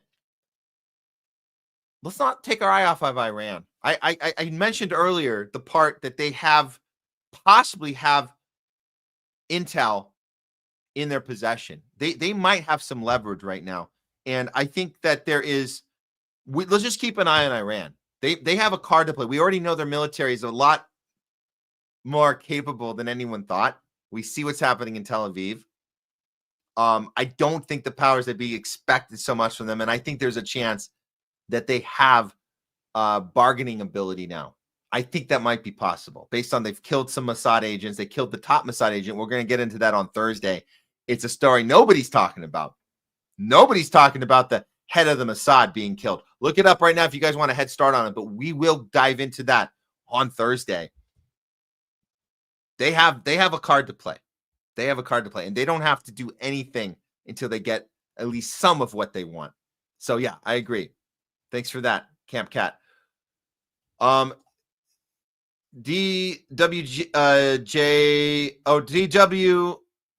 1988 broadcast interrupted. Yeah, there was a weird interruption there. I don't know what's going on, but it's funny. He says, it seems the puppet masters are objecting to Matt and Jay telling the truth.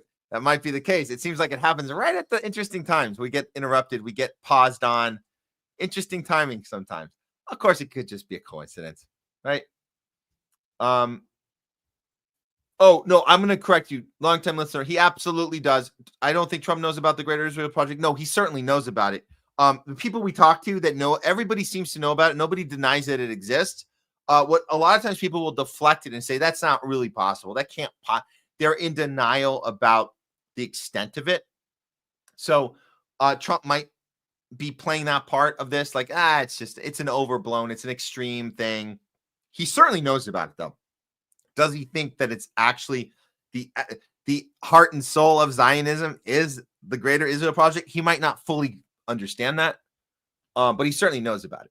Certainly knows about it. But that is the whole point of Israel is greater. The whole point of Israel is the Greater Israel Project. That's it functions for that purpose as a security state for the U.S. Eyes and ears, or we're the eyes. We're eyes and ears for each other. It exists as an arm, or we're the arm. We're the arm in the West for them. They're the arm in the East for us. It's all a military operation. It's an ethno state, apartheid state, and it's about expansionism and occupying, colonizing, and maiming and killing and brutally murdering. And taking. That's what it is. It's nothing else. There's no two-state solution. There's no two-state solution. It's not a thing for them. It's not a thing. Let's see. We'll come back to some of these ones later. Okay. Thank you all. Yeah, we got a bunch here. I'm not going to get to all these, unfortunately.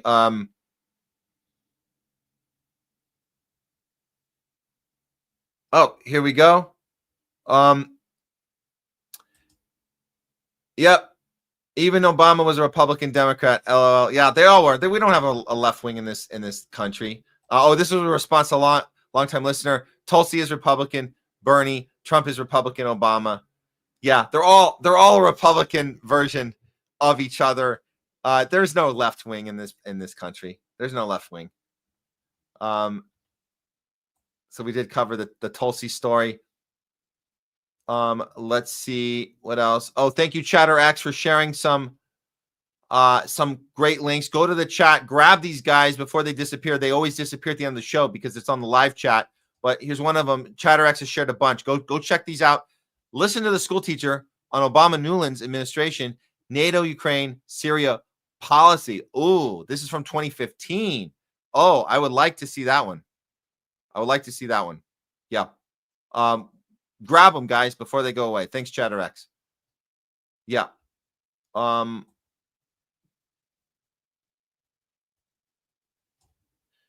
We'll get, oh, man.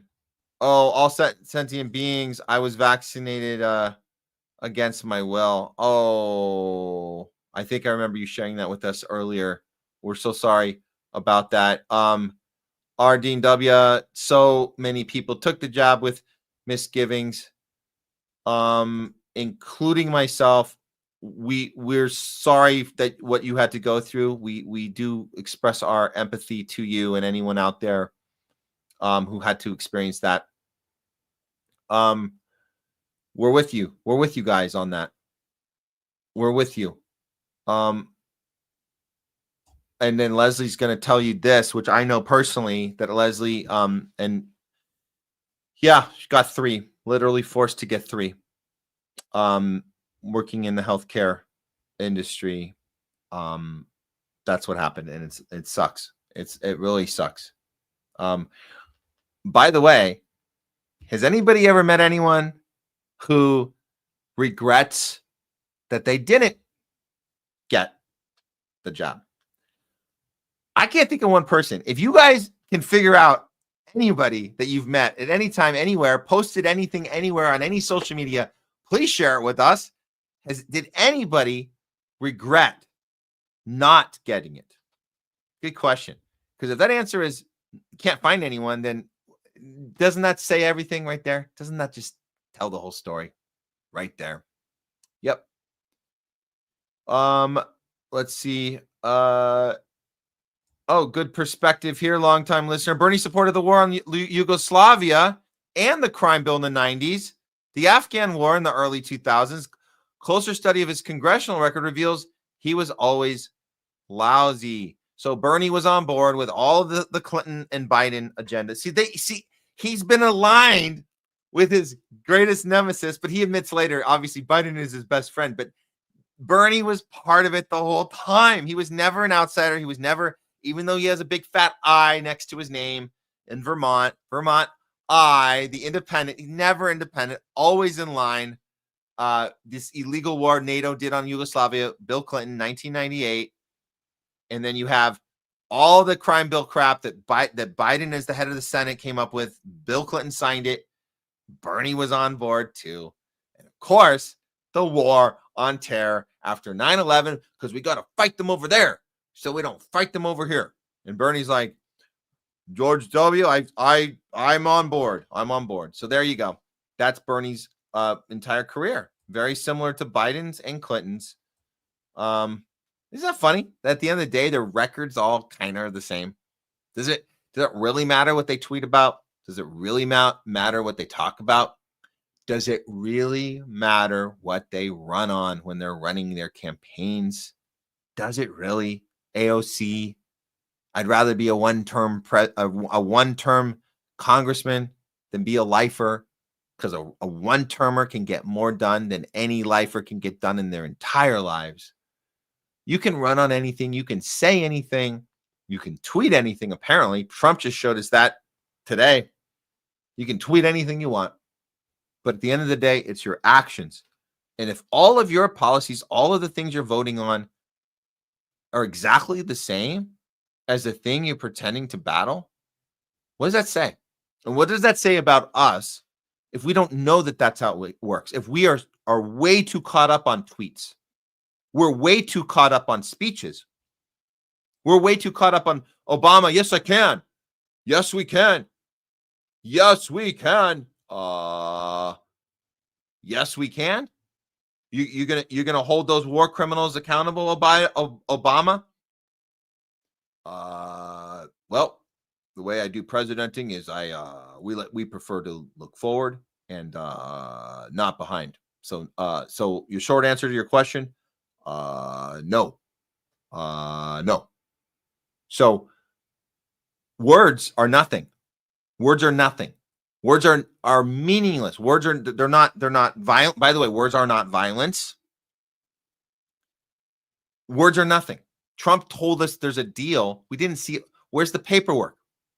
Show us the signatures on the freaking page, dude. And before you MAGAs start attacking Tucker and Candace and Ian and Alex Jones, you're attacking them for being critical because Trump tweeted something? Come on. Show me the paperwork. Show me the signatures on the ceasefire agreement. Stop tweeting out things. Stop saying things. Stop giving speeches.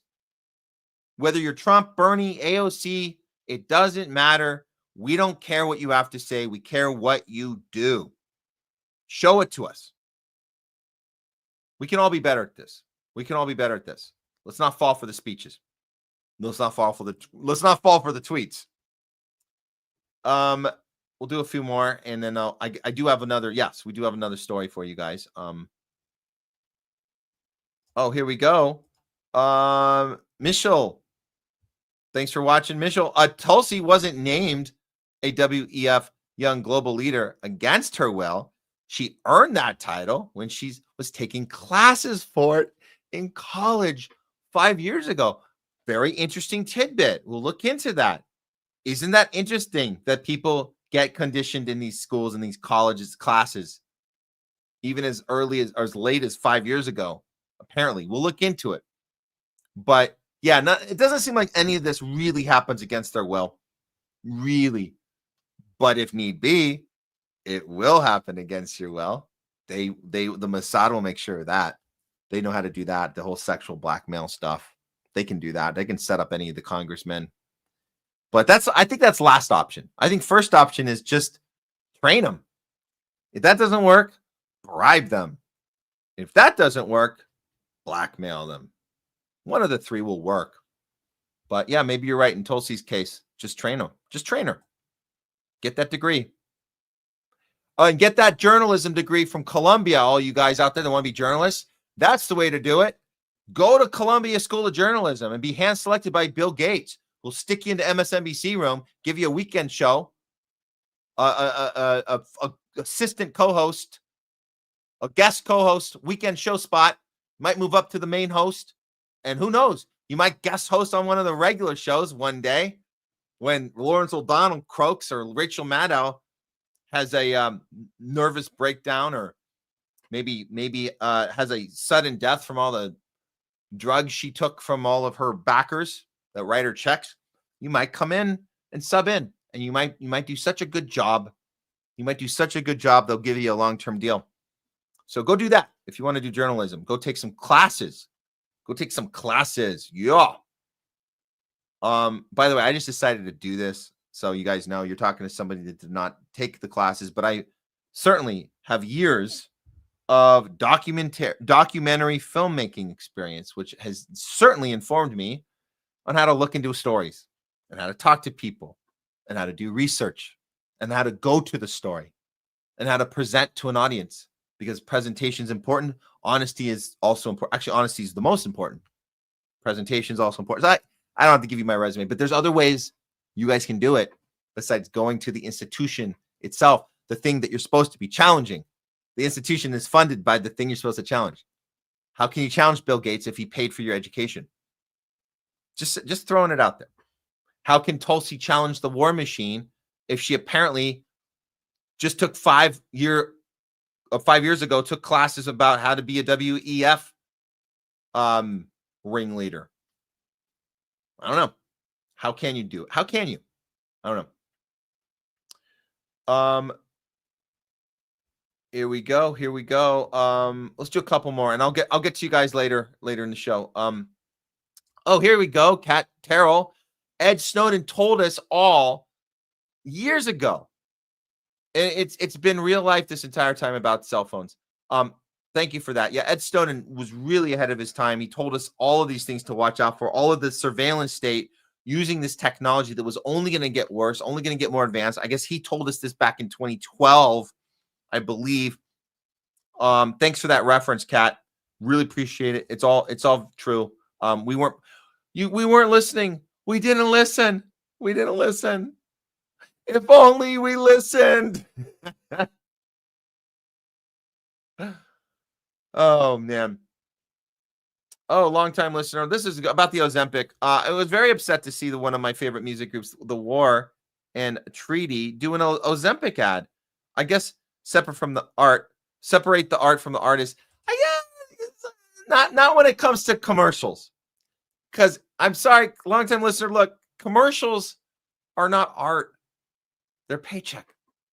So we can decide what ads we want to run. You guys know that's how Rumble works. We're hopefully in a position to get ad opportunities through Rumble where we get to choose what we want to represent. We don't have to represent Pepsi Cola. We don't have to represent Kroger. We don't have to represent Pfizer.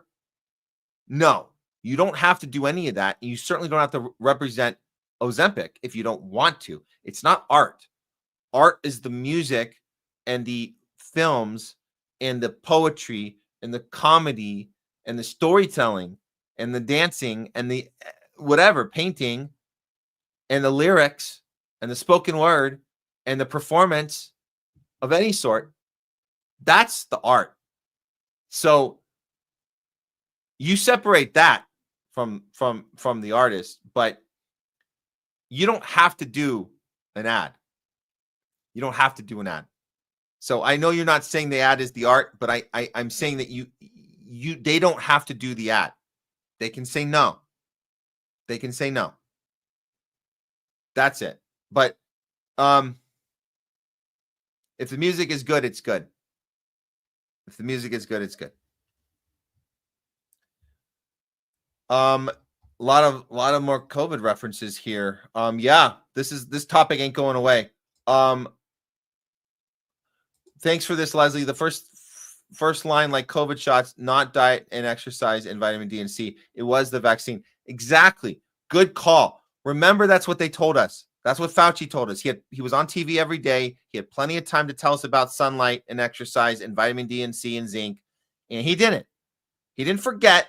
He didn't run out of time. He didn't tell us because that was by design. What he told us was mask up, stay away from each other, don't have human contact, and when the vaccine's ready, you better be first in line to get it, and you can get a cheeseburger as your reward or an ice cream. So that was health. Peter Hotez, the imp, the overweight imp who doesn't exercise, health advisor, told us to get in line, get your shot. That's your health advice. That's it. So they're going to keep doing this to us until we understand that those are lies. That's propaganda. It's not by accident. It's on purpose. Longtime listener, I'm so sorry. You're saying my brother had a serious heart condition. I hope the doctors don't try to push this crap on him. Just keep the conversation going. Just try and talk with your brother. Just, you don't have to look, sometimes we can plant seeds in just conversations and just throw out ideas. You don't have to confront.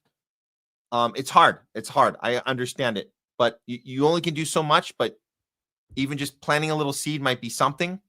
And then the ball's in his court, or the ball's in the court of whoever is an advocate. But everybody needs an advocate sometimes. Everybody needs an advocate sometimes. And they get forced into stuff, and they don't have time to think, and you don't get to talk to your attorney when you're getting confronted by a pediatrician telling you what shots to put in your baby, which was just born hours ago, and they're telling you what shot to put in them, and you got to do this now. You got to do this now. Can I talk to someone? No. What's there to talk about? Do this now.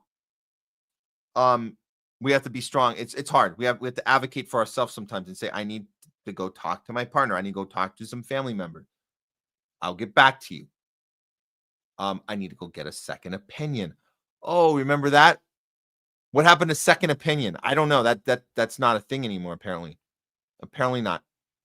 Apparently not. Cat Terrell, don't trust pharma. Don't trust pharma. That's correct. That is correct. Let's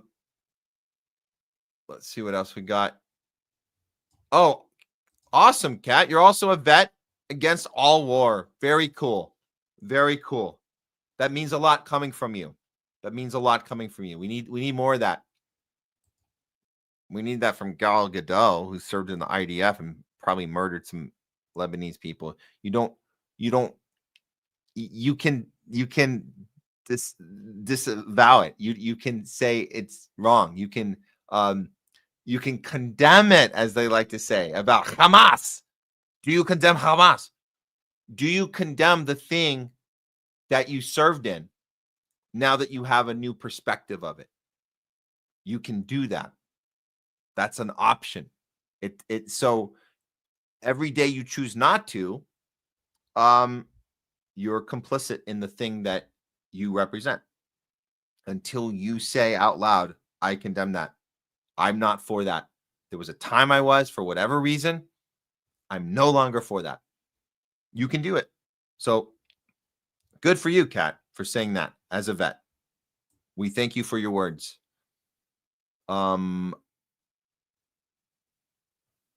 Let's see what else. I'll do two more. Oh man, there's so much here. There's so much here. Oh, St. David's. Yeah, I know the reference. She's a hot mess like most sheeple. Yeah, Amanda Bynes. And I know you don't mean this in a cruel way. That's why I put the comment up.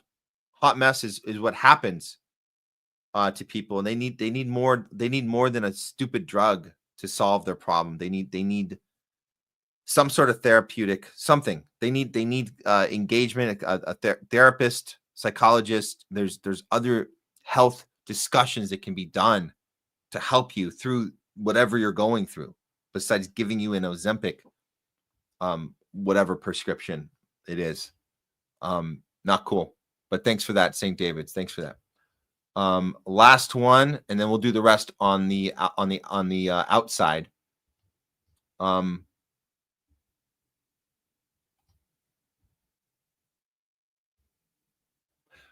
Let's see here. You know what? I'll follow up with another from St. David's. Appreciate you watching.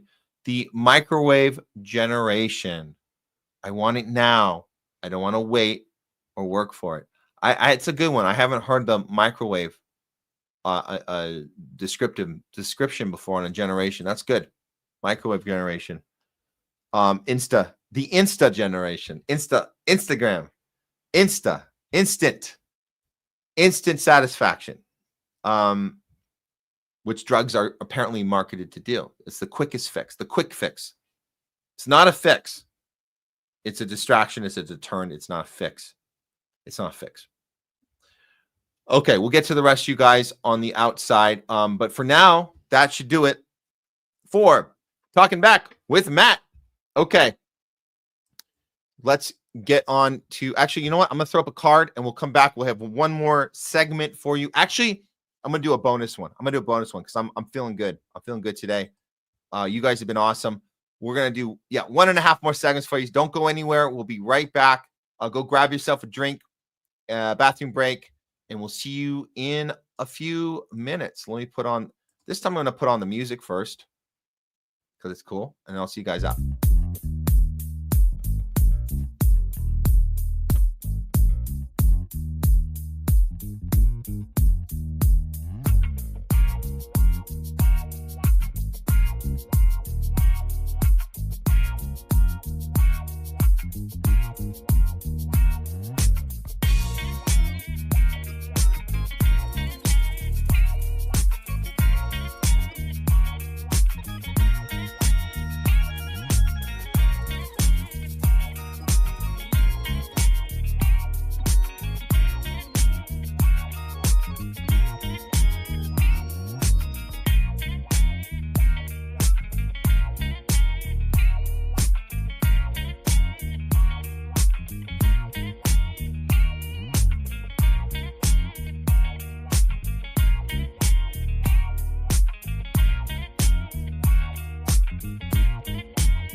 Okay, we are back.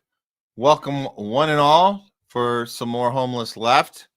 We had a little issue, I think, with some weird stuff with the StreamYard today, but I think we're getting through it. If anything's blurry on your end, we apologize. Looking into it, but we do have full internet connection on our end, so I don't know what if there is an issue. Oh well, we'll just tough it through. We'll just tough it through here. Okay. We had two more stories for you guys. I wanted to throw this one in. This one actually, it's a bonus story from Real Fake News. We weren't able to get to it, which it probably deserves its own mention. So in Real Fake News, we'll do it as a, you know what? I'm just gonna get to it. This is kind of like a part 2 of Real Fake News. So this is the response from the fact that you got to keep the narrative alive that anti-Semitism is the biggest problem we have right now. So as Trump is tweeting out, we have a ceasefire agreement, and he's blessing everybody. We saw the tweet. He's blessing. Let's bring it back up, actually. Look at him at the bottom of this. After he claims this to be a 12-day war, which it turned out it wasn't, he's blessing, God bless Israel, God bless Iran, God bless the Middle East, God bless the United States of America, God bless the world. So we made a joke earlier that, he's getting into Miss Rachel territory, wanting everybody to be happy, everyone. That includes Iran. He didn't say Palestine, but he's including the enemies of Israel in saying God bless all of them. That could be a problem because, as we know, anybody that gives any sort of love and respect and humanitarian acknowledgement to anyone outside of what Israel wants is being labeled anti-Semitic. So today, Jonathan Greenblatt, the none other than Jonathan Greenblatt, the AIPAC head of the master propagandist that has to instruct every network and everybody with influence, has to instruct them, all the politicians, has to instruct them how we keep this narrative that anti-Semitism is the greatest problem. This is what happens when he's given the question of, isn't there nuance? Isn't there a difference between being critical of Israel? And by the way, Trump has been critical of Netanyahu. So can Trump bless Iran and say F you to Israel and breaking this agreement? How dare you? Can our own president do that without being anti-Semitic? It's weird because people that are blessing Palestinians and saying F you to Netanyahu in the street are being called anti-Semitic. So how do you make sense of that? Jonathan Greenblatt, go on CNN and tell us how you make sense of that. And I guess we'll listen because you know what's right. Here we go. I have a question. As a Jew myself who is very involved with Reform Judaism and goes to synagogue and is committed to Judaism, is there space to criticize Netanyahu without criticizing the other Jews? Is there a space to? And I'm wondering if you can speak about that, because I think that's a real, I don't know necessarily that Netanyahu has the backing of many Israelis, because we see a lot of Israelis are maybe not so happy with some of how he operates. And I'm wondering if you could talk about that, because that's a real disconnect that a lot of us have. So there's a few things to unpack here. So first of all, I'm definitely not an expert on Israeli politics. And I know that his approval numbers were quite low before and then immediately after October the 7th. But from what I understand, Molly, they're quite high now. Israelis of both sides of the spectrum, people like Ehud Barak, who's certainly not a fan of Bibi, or Ehud Olmert, not a fan of Bibi, have said very clearly, and even the way he's doing the war in Gaza, said very clearly we needed to deal with Iran, and they're appreciating that. So I'm seeing that the Israeli public is very positive on this latest round, because Iran keeps saying Israel's a cancer, Israel's a tumor, we want to destroy it. Well, they're not doing that. And by the way, the public opinion, he's lying. The public opinion of Netanyahu goes down further and further every day in Israel, further and further. They can't walk down the street. His family can't walk down the street without being people coming up to him in Tel Aviv and saying, "What are you doing? Why the hell are you bombing Iran? Why are you putting us in this situation? What the hell is the matter with you?" So no, he's lying to you that the public opinion is turning. it's turning the other direction against him. So his premise is a lie to begin with. But yeah, let's see how he spins out of this. And part of me is thinking it's great on one hand that the anchor asked that question, but on the other hand, it seems like that was designed. Like, you can ask the question because people want to know, and then you're giving him cover because you're not going to respond to the question. You're just going to let him babble on for 2 minutes and not do a follow-up, which is sometimes useful to do that. Make it look like you're getting pushback and then correct the record, and everybody nod their head. Oh, thanks for explaining it to us. Now we can keep sending people to El Salvador for having Free Palestine signs. Now we can keep arresting students. We can keep canceling people on social media. We can keep shaming them, having them lose their job. We can even have college students who protest at their graduation, make sure they don't get jobs when they try to go into the job force. We will blackball them. We can keep doing that just as long as you just tell us why any of this makes sense, because it doesn't actually make any sense. Now, that being said, there is a lot of space to criticize policies of the Israeli government, the way they're prosecuting the war in Gaza, the way the prime minister has pushed for judicial reform. Like, there's lots of ways to criticize the Israeli state and not to demonize Israelis. Yeah, to take on policies of the country without delegitimizing it or questioning its existence. So, look. But that's the whole point. That's what Palestine is. Free Palestine is challenging the Israeli government and the American government for funding a genocide. That's what it is. You're telling us that it's okay to protest right now, but somehow you're maneuvering around it and saying, well, when we decide it's not the right way, we will make an example of you. We will decide, but we'll come on. And a correction, it's not CNN. He's on MSNBC telling us, oh, it's totally fine. The part he's not saying is, if we say so, we will decide what is acceptable, what isn't.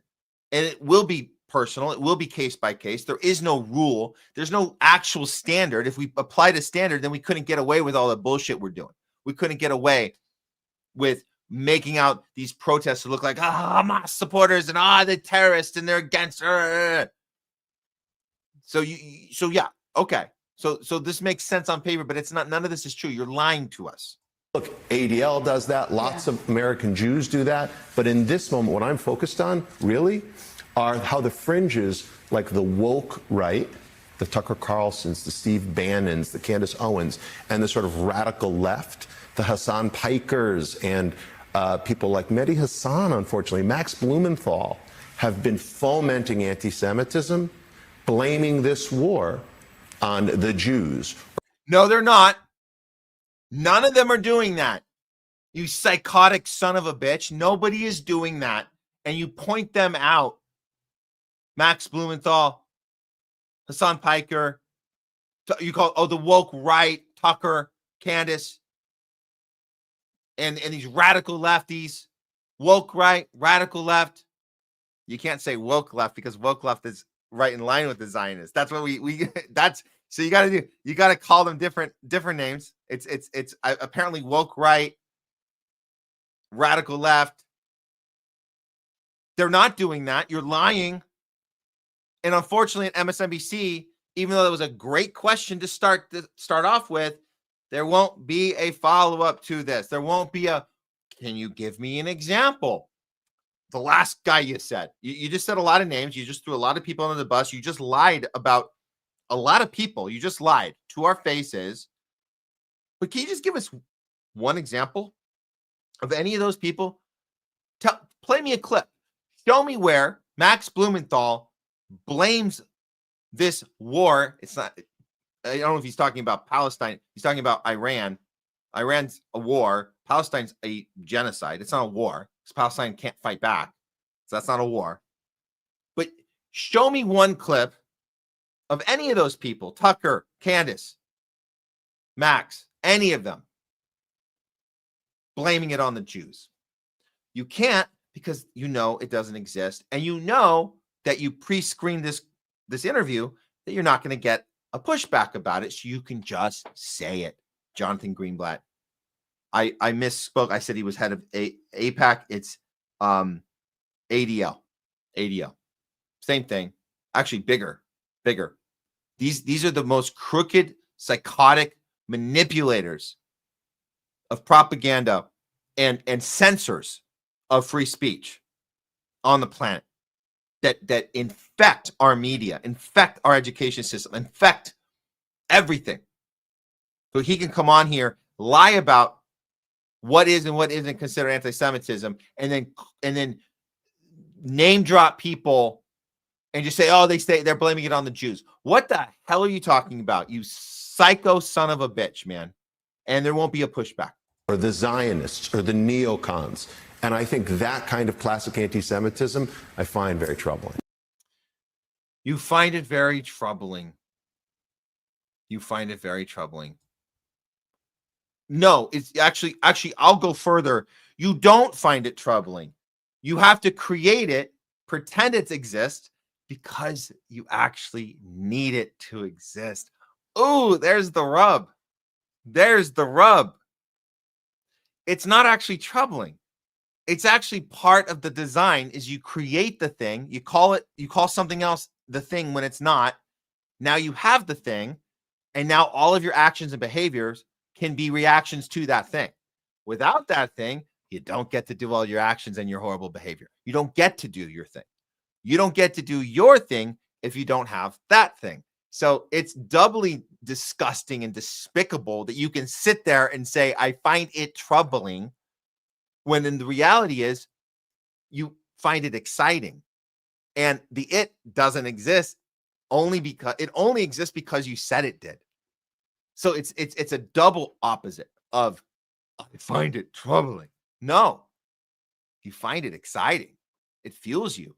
You can't survive without it. You can't do what you do without it. You need it. So you create it, you plant it, you manipulate it, and you're throwing people under the bus right now and saying they're blaming wars and genocide on Jews, which they're not. But Trump tweeted that out about blessing everybody, including Iran, and then later followed it up with Israel better get their shit together because they fucking suck. So how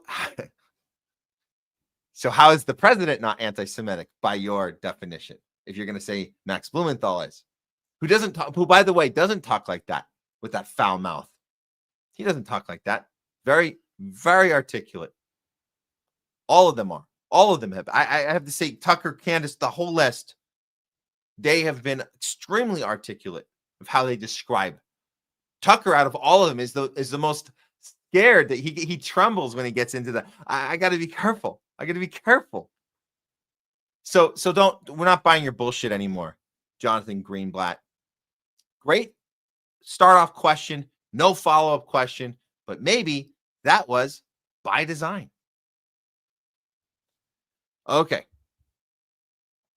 Last story for the day. We saved the best one for last. Well, is it the best one? It's the most interesting one from our vantage point, from Hollywood. We call it HOLLYWOKE.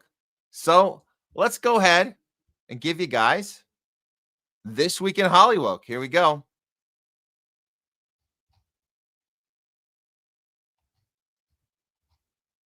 Where is it? Here we go.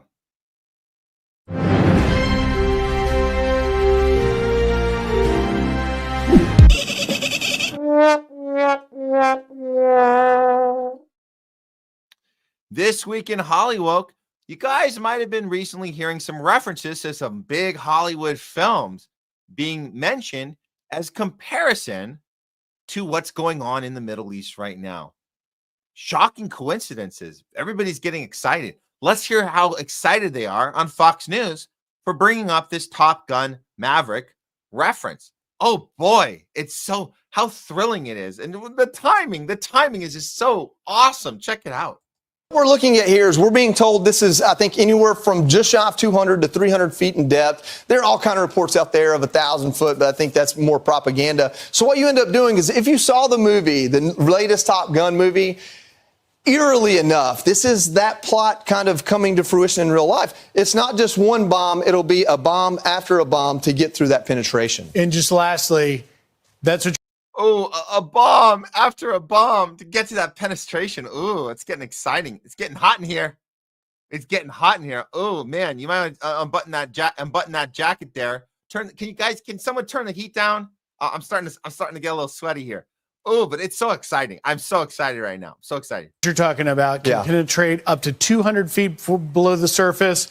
And then, of course, we'll see it try and put the second one in there and go down in there. Yeah. Let's bring in David Burke, our Top Gun and former Top Gun instructor, retired U.S. Marine Corps officer. Now, David, I don't know how well we did that, but you know this better than anybody. Talk to us about, questions over whether or not this can successfully be done. Joey Jones just crushed that explanation. You guys hit the nail on the head. So really well done. This absolutely can be done. There is not a cave in the world deep enough to defend itself against the American military if it needs to hit it. And you described the weapon system and the aircraft and the mating of that exactly right. Now, this is a hard problem to solve, but it is absolutely a solvable problem with this system. So this ain't no coincidence. Let's just start with that. But also, I just want to, before we dive into that part, I want you guys to understand that these films that are made, they're all coming out of Hollywood. These are all America First films. They all are. So on one hand, they have everybody running around Hollywood like the Robert De Niro's and all the people showing up to these award events that go up on stage and say, fuck Trump, and everyone goes, yeah. What are you so pissed off about? You're all elitists. You're all enjoying your caviar and your red carpets and your unlimited. By the way, you guys don't have to worry about any health care. You guys don't have to worry about making your rent.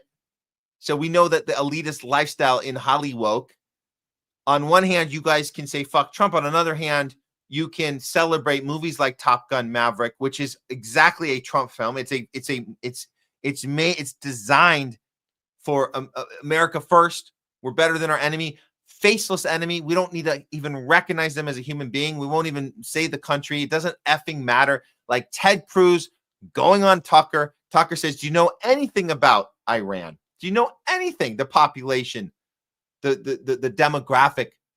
I don't fucking know that.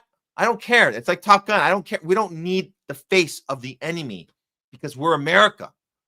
So that contradiction that's in this town with idolizing the Tom Cruise, and I don't look, Tom Cruise is Tom Cruise. That's a whole nother topic. We've covered him, although he got Farmer right back in 2012. That was good. But he's just enough. I mean, whatever. He could have come on that screen too. It didn't need to be an actual Top Gun expert. Tom Cruise would have been just as good coming on the screen just now on Fox and saying, well, he did a great job. It was exactly how we trained and we learned, because he had to train and learn what he was doing. So there you go. So it all lines up. Hollywood, blockbusters, America First, war films, all your Spielbergs, all your whatever it is, all your Bruckheimers. This is a Bruckheimer film. I'm going to get into the filmmakers of Maverick in a second, but just understand this is this is how they all work. The Saving Private Ryans, everything's America First. Everything is greatest generation ever, whether it's World War II. This ambiguous enemy of 80s when Top Gun 1 came out and the 2020s when Top Gun 2 comes out. It's all connected to America First, getting everybody, and we cover this on the show, everybody on board for war. It's so Michael Moore gets booed when he goes on stage and says no Iraq war in 2003. He's on the same stage De Niro was on when he said fuck Trump and got a standing ovation in the Chinese theater in 2003, 2004. He says no to Iraq, and he gets booed off stage by the same people that go and celebrate Top Gun. Top Gun gets nominations for sound and editing. It got stunt nomination for SAG for stunt work. So they're celebrating this film, cheering Robert De Niro saying fuck Trump. At the same time, Michael Moore can go up there with a documentary about Fahrenheit 9/11 saying that Iraq is a war for oil. Boy, did he not even know how deep he needed. He didn't even go. He barely scratched the surface. By the way, if you go back and see Fahrenheit 9/11, it is so tame. It is so tame. I mean, it's right on, but it's so tame compared to what we know now about 9/11. But same people booing him off. Okay. So now let's look a little closer at how it's not just a coincidence. Top Gun happens to come out. We're doing this. Trump's doing the actual strike, the same strike from the film a year later. Not a coincidence. Mike Benz. Let's hear Mike Benz's take, and then we'll look into what this is about. Happening right now is unbelievably identical to the plot of Top Gun Maverick. Remember that the whole plot is to use bunker buster bombs using stealth bombers through the mountainous region of a Middle East country in order to blow up its nuclear plant. I thought that was a very strange plot choice because this whole operation to use bunker buster bombs and risk American lives to blow up a nuclear plant in the Middle East was because the nuclear plant represented a direct threat to our allies. The military generals did not even say it was a threat to the United States. So again, the plot is the Pentagon has been tasked to set up a strike force to launch a preemptive strike against this facility to take it out before it becomes fully operational. So this is without a war being declared. This is presumably without this country having launched an attack. The plant sits in an underground bunker at the end of this valley. That is where the Fordow nuclear enrichment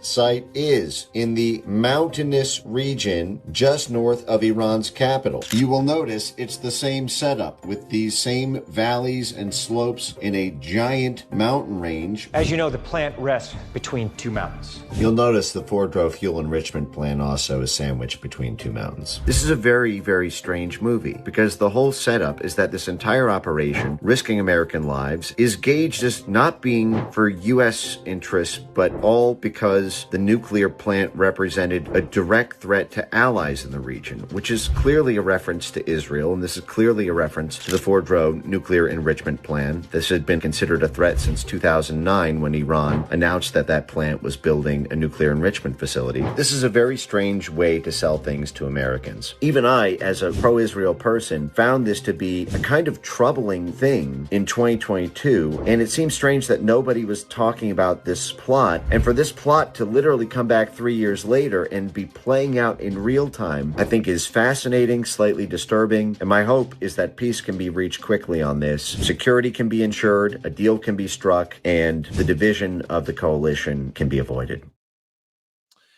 So this is more propaganda coming from Mike Pence. He's claiming that he's concerned about this, but as a self-proclaimed Zionist, well, he says Israel supporter, but we all know he's a Zionist.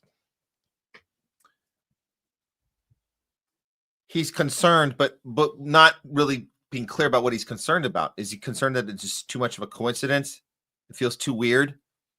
But he's not getting into that part. He's just saying, I just hope peace can be made. In other words, he's championing war. This is a war post that he did, referencing the film, saying nobody was talking about it then, but they're talking about it now.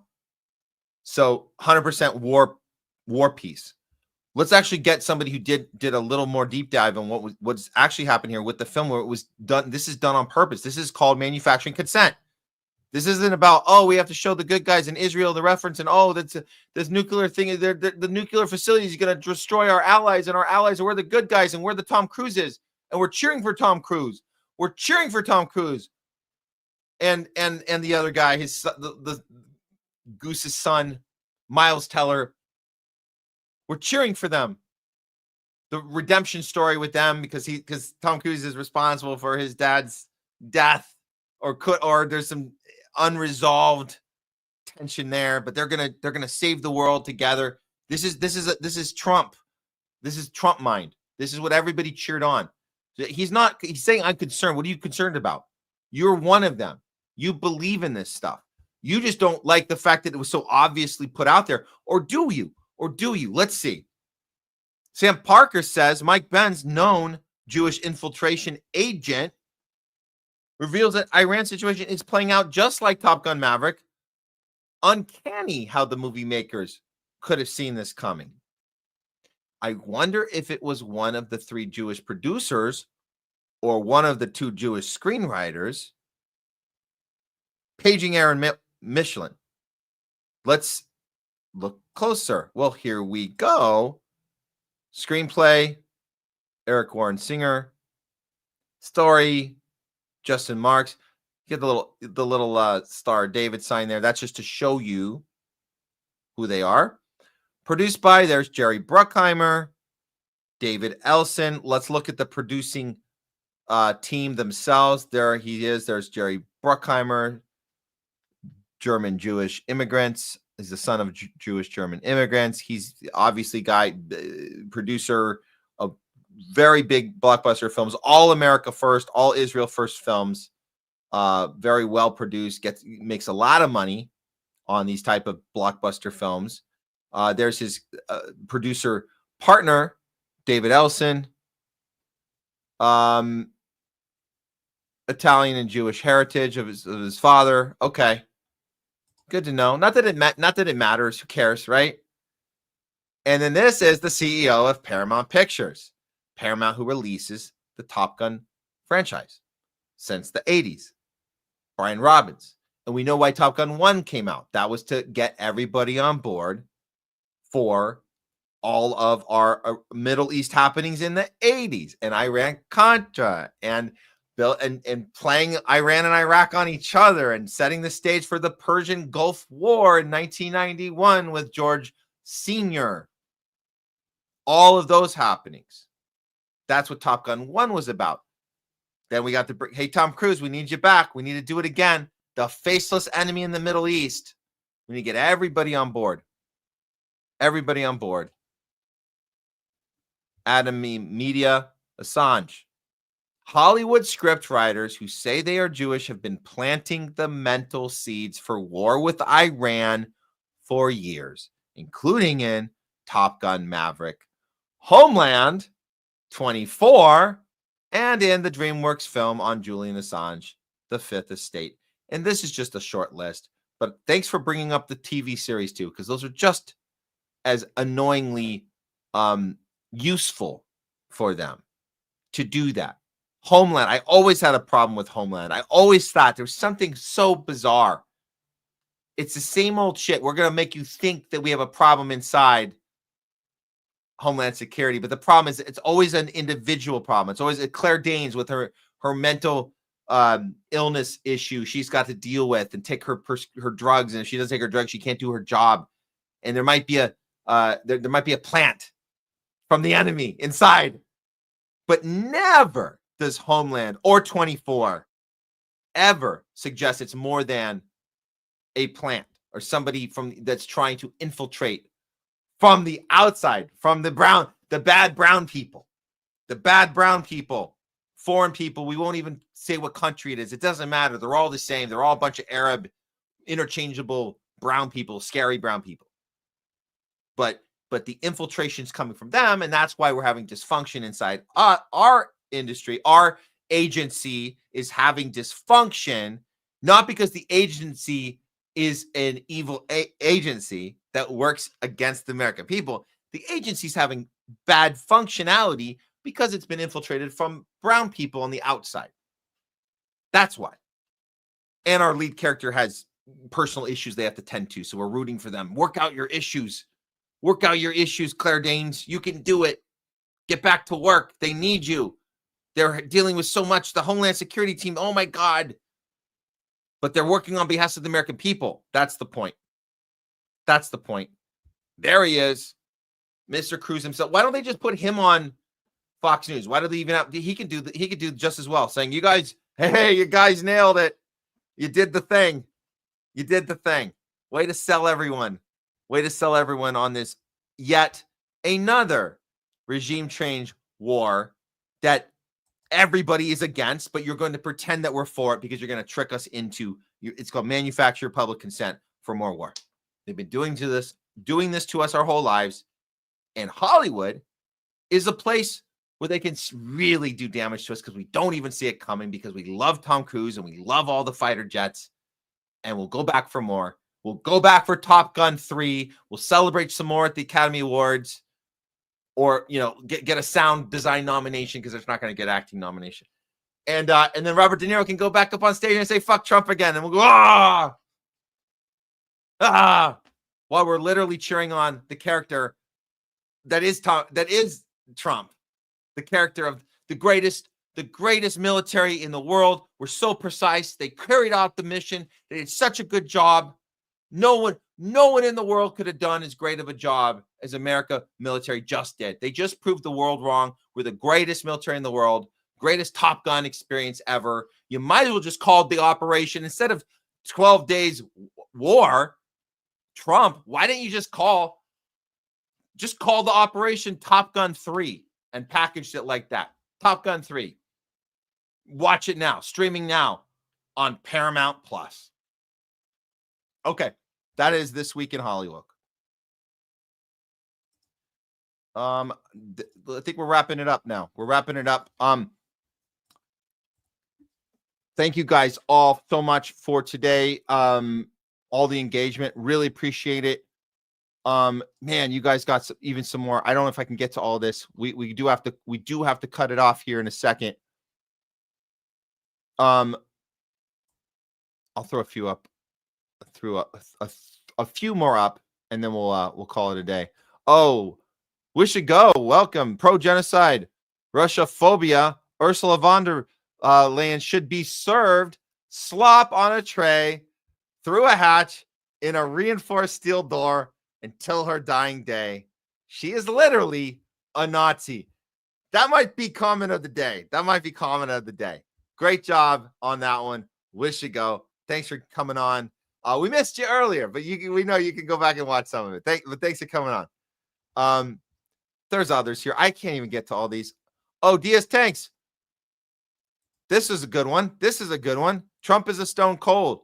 The king against the crown for so long, then one day joined the corporate team with Vince McMahon. Then you realize he worked for Vince all along and they could have fired him. So he knows, Trump, obviously, he knows he maneuvers back and forth. He's been doing this way before he ran for president. He loves that arena. Good reference there. Always good to have the historical references there. The games have been being played well before he was president, well before his first term. Games have been being played. That's why he was perfect. He's perfect for this job. He's so good. Not just the game show host stuff. The WWE history he has. The number one apprentice show. He's got it. He knows how to get ratings. He's all about ratings.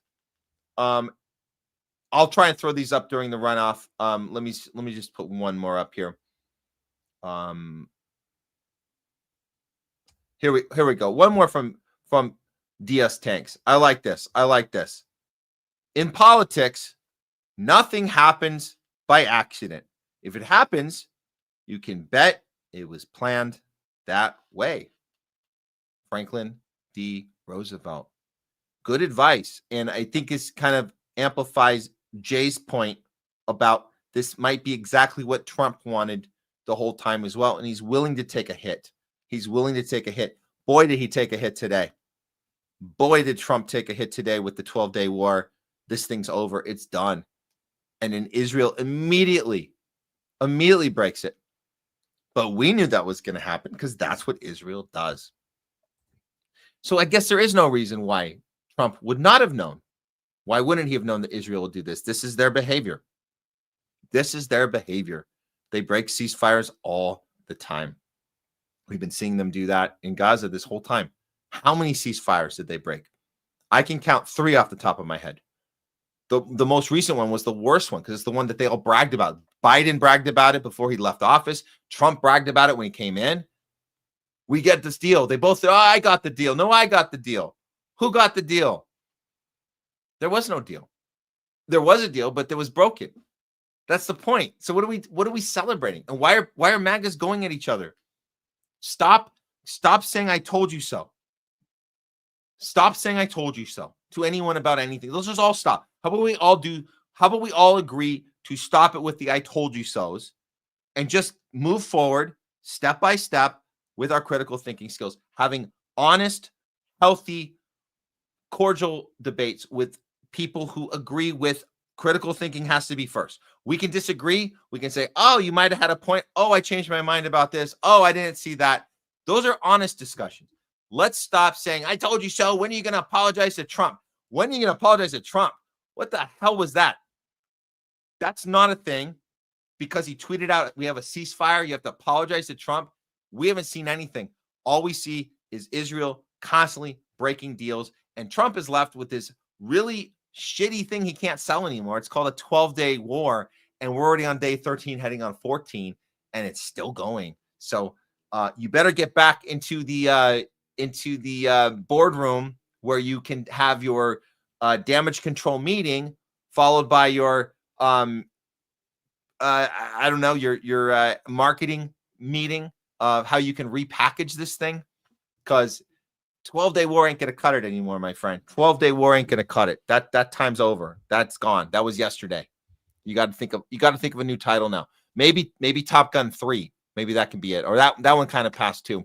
You'll think of it. Give it a night, sleep on it. Maybe by tomorrow you'll have a new title of what the thing is that you're the greatest of doing, and we'll see who buys it the next time. Okay, that should do it for today. Thank you guys all. We'll see you on Thursday. We're gonna have a really good show Thursday. I want to thank Jay Scott today. Great conversation. We'll try to get the segments up sooner than later, especially because things are going so fast. We want you guys to be able to watch these and share them out. If it's an issue you care about more than not, or it's one you want to connect with somebody in your life that you think maybe they just need that little tip, that little, I didn't look at it that way. I didn't know the media behaved like this. I didn't know you could be critical of both parties. I didn't know that. I didn't know you could have principle and be against war and not be part of a team to do that. I didn't know you didn't have to be part of a church to have morals. I didn't know that. I didn't know that my neighbor wasn't the bad guy because we didn't vote for the same thing. I didn't know that. Well, now you know. Now you know. And let's keep the conversation, guys, going. Let's keep it going. Okay, that should do it. Remember, every day you got to go out. Oh wait, you know what?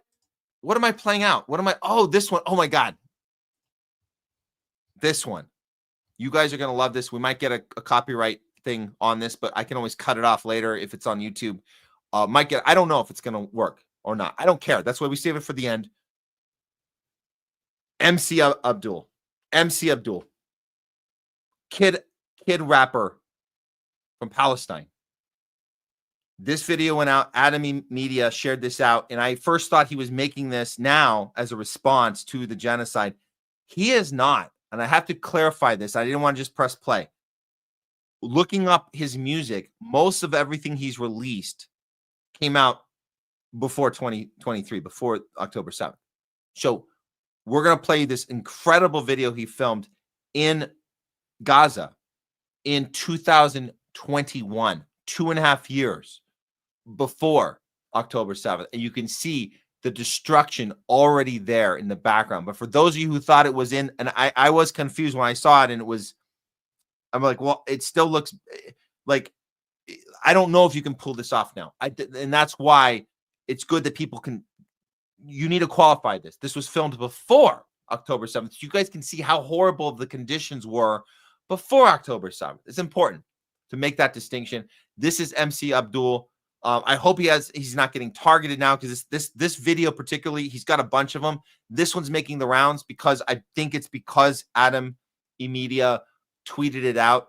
And it's been kind of going viral now, even though it's 4 years old. But keep an eye open. Google this kid. He's incredible. He's got a great music, great album. And he's speaking from the soul, from the heart, and it's the struggle. He's literally like the Palestinian Tupac, but not controlled by the CIA. I hope. No, I don't think he is.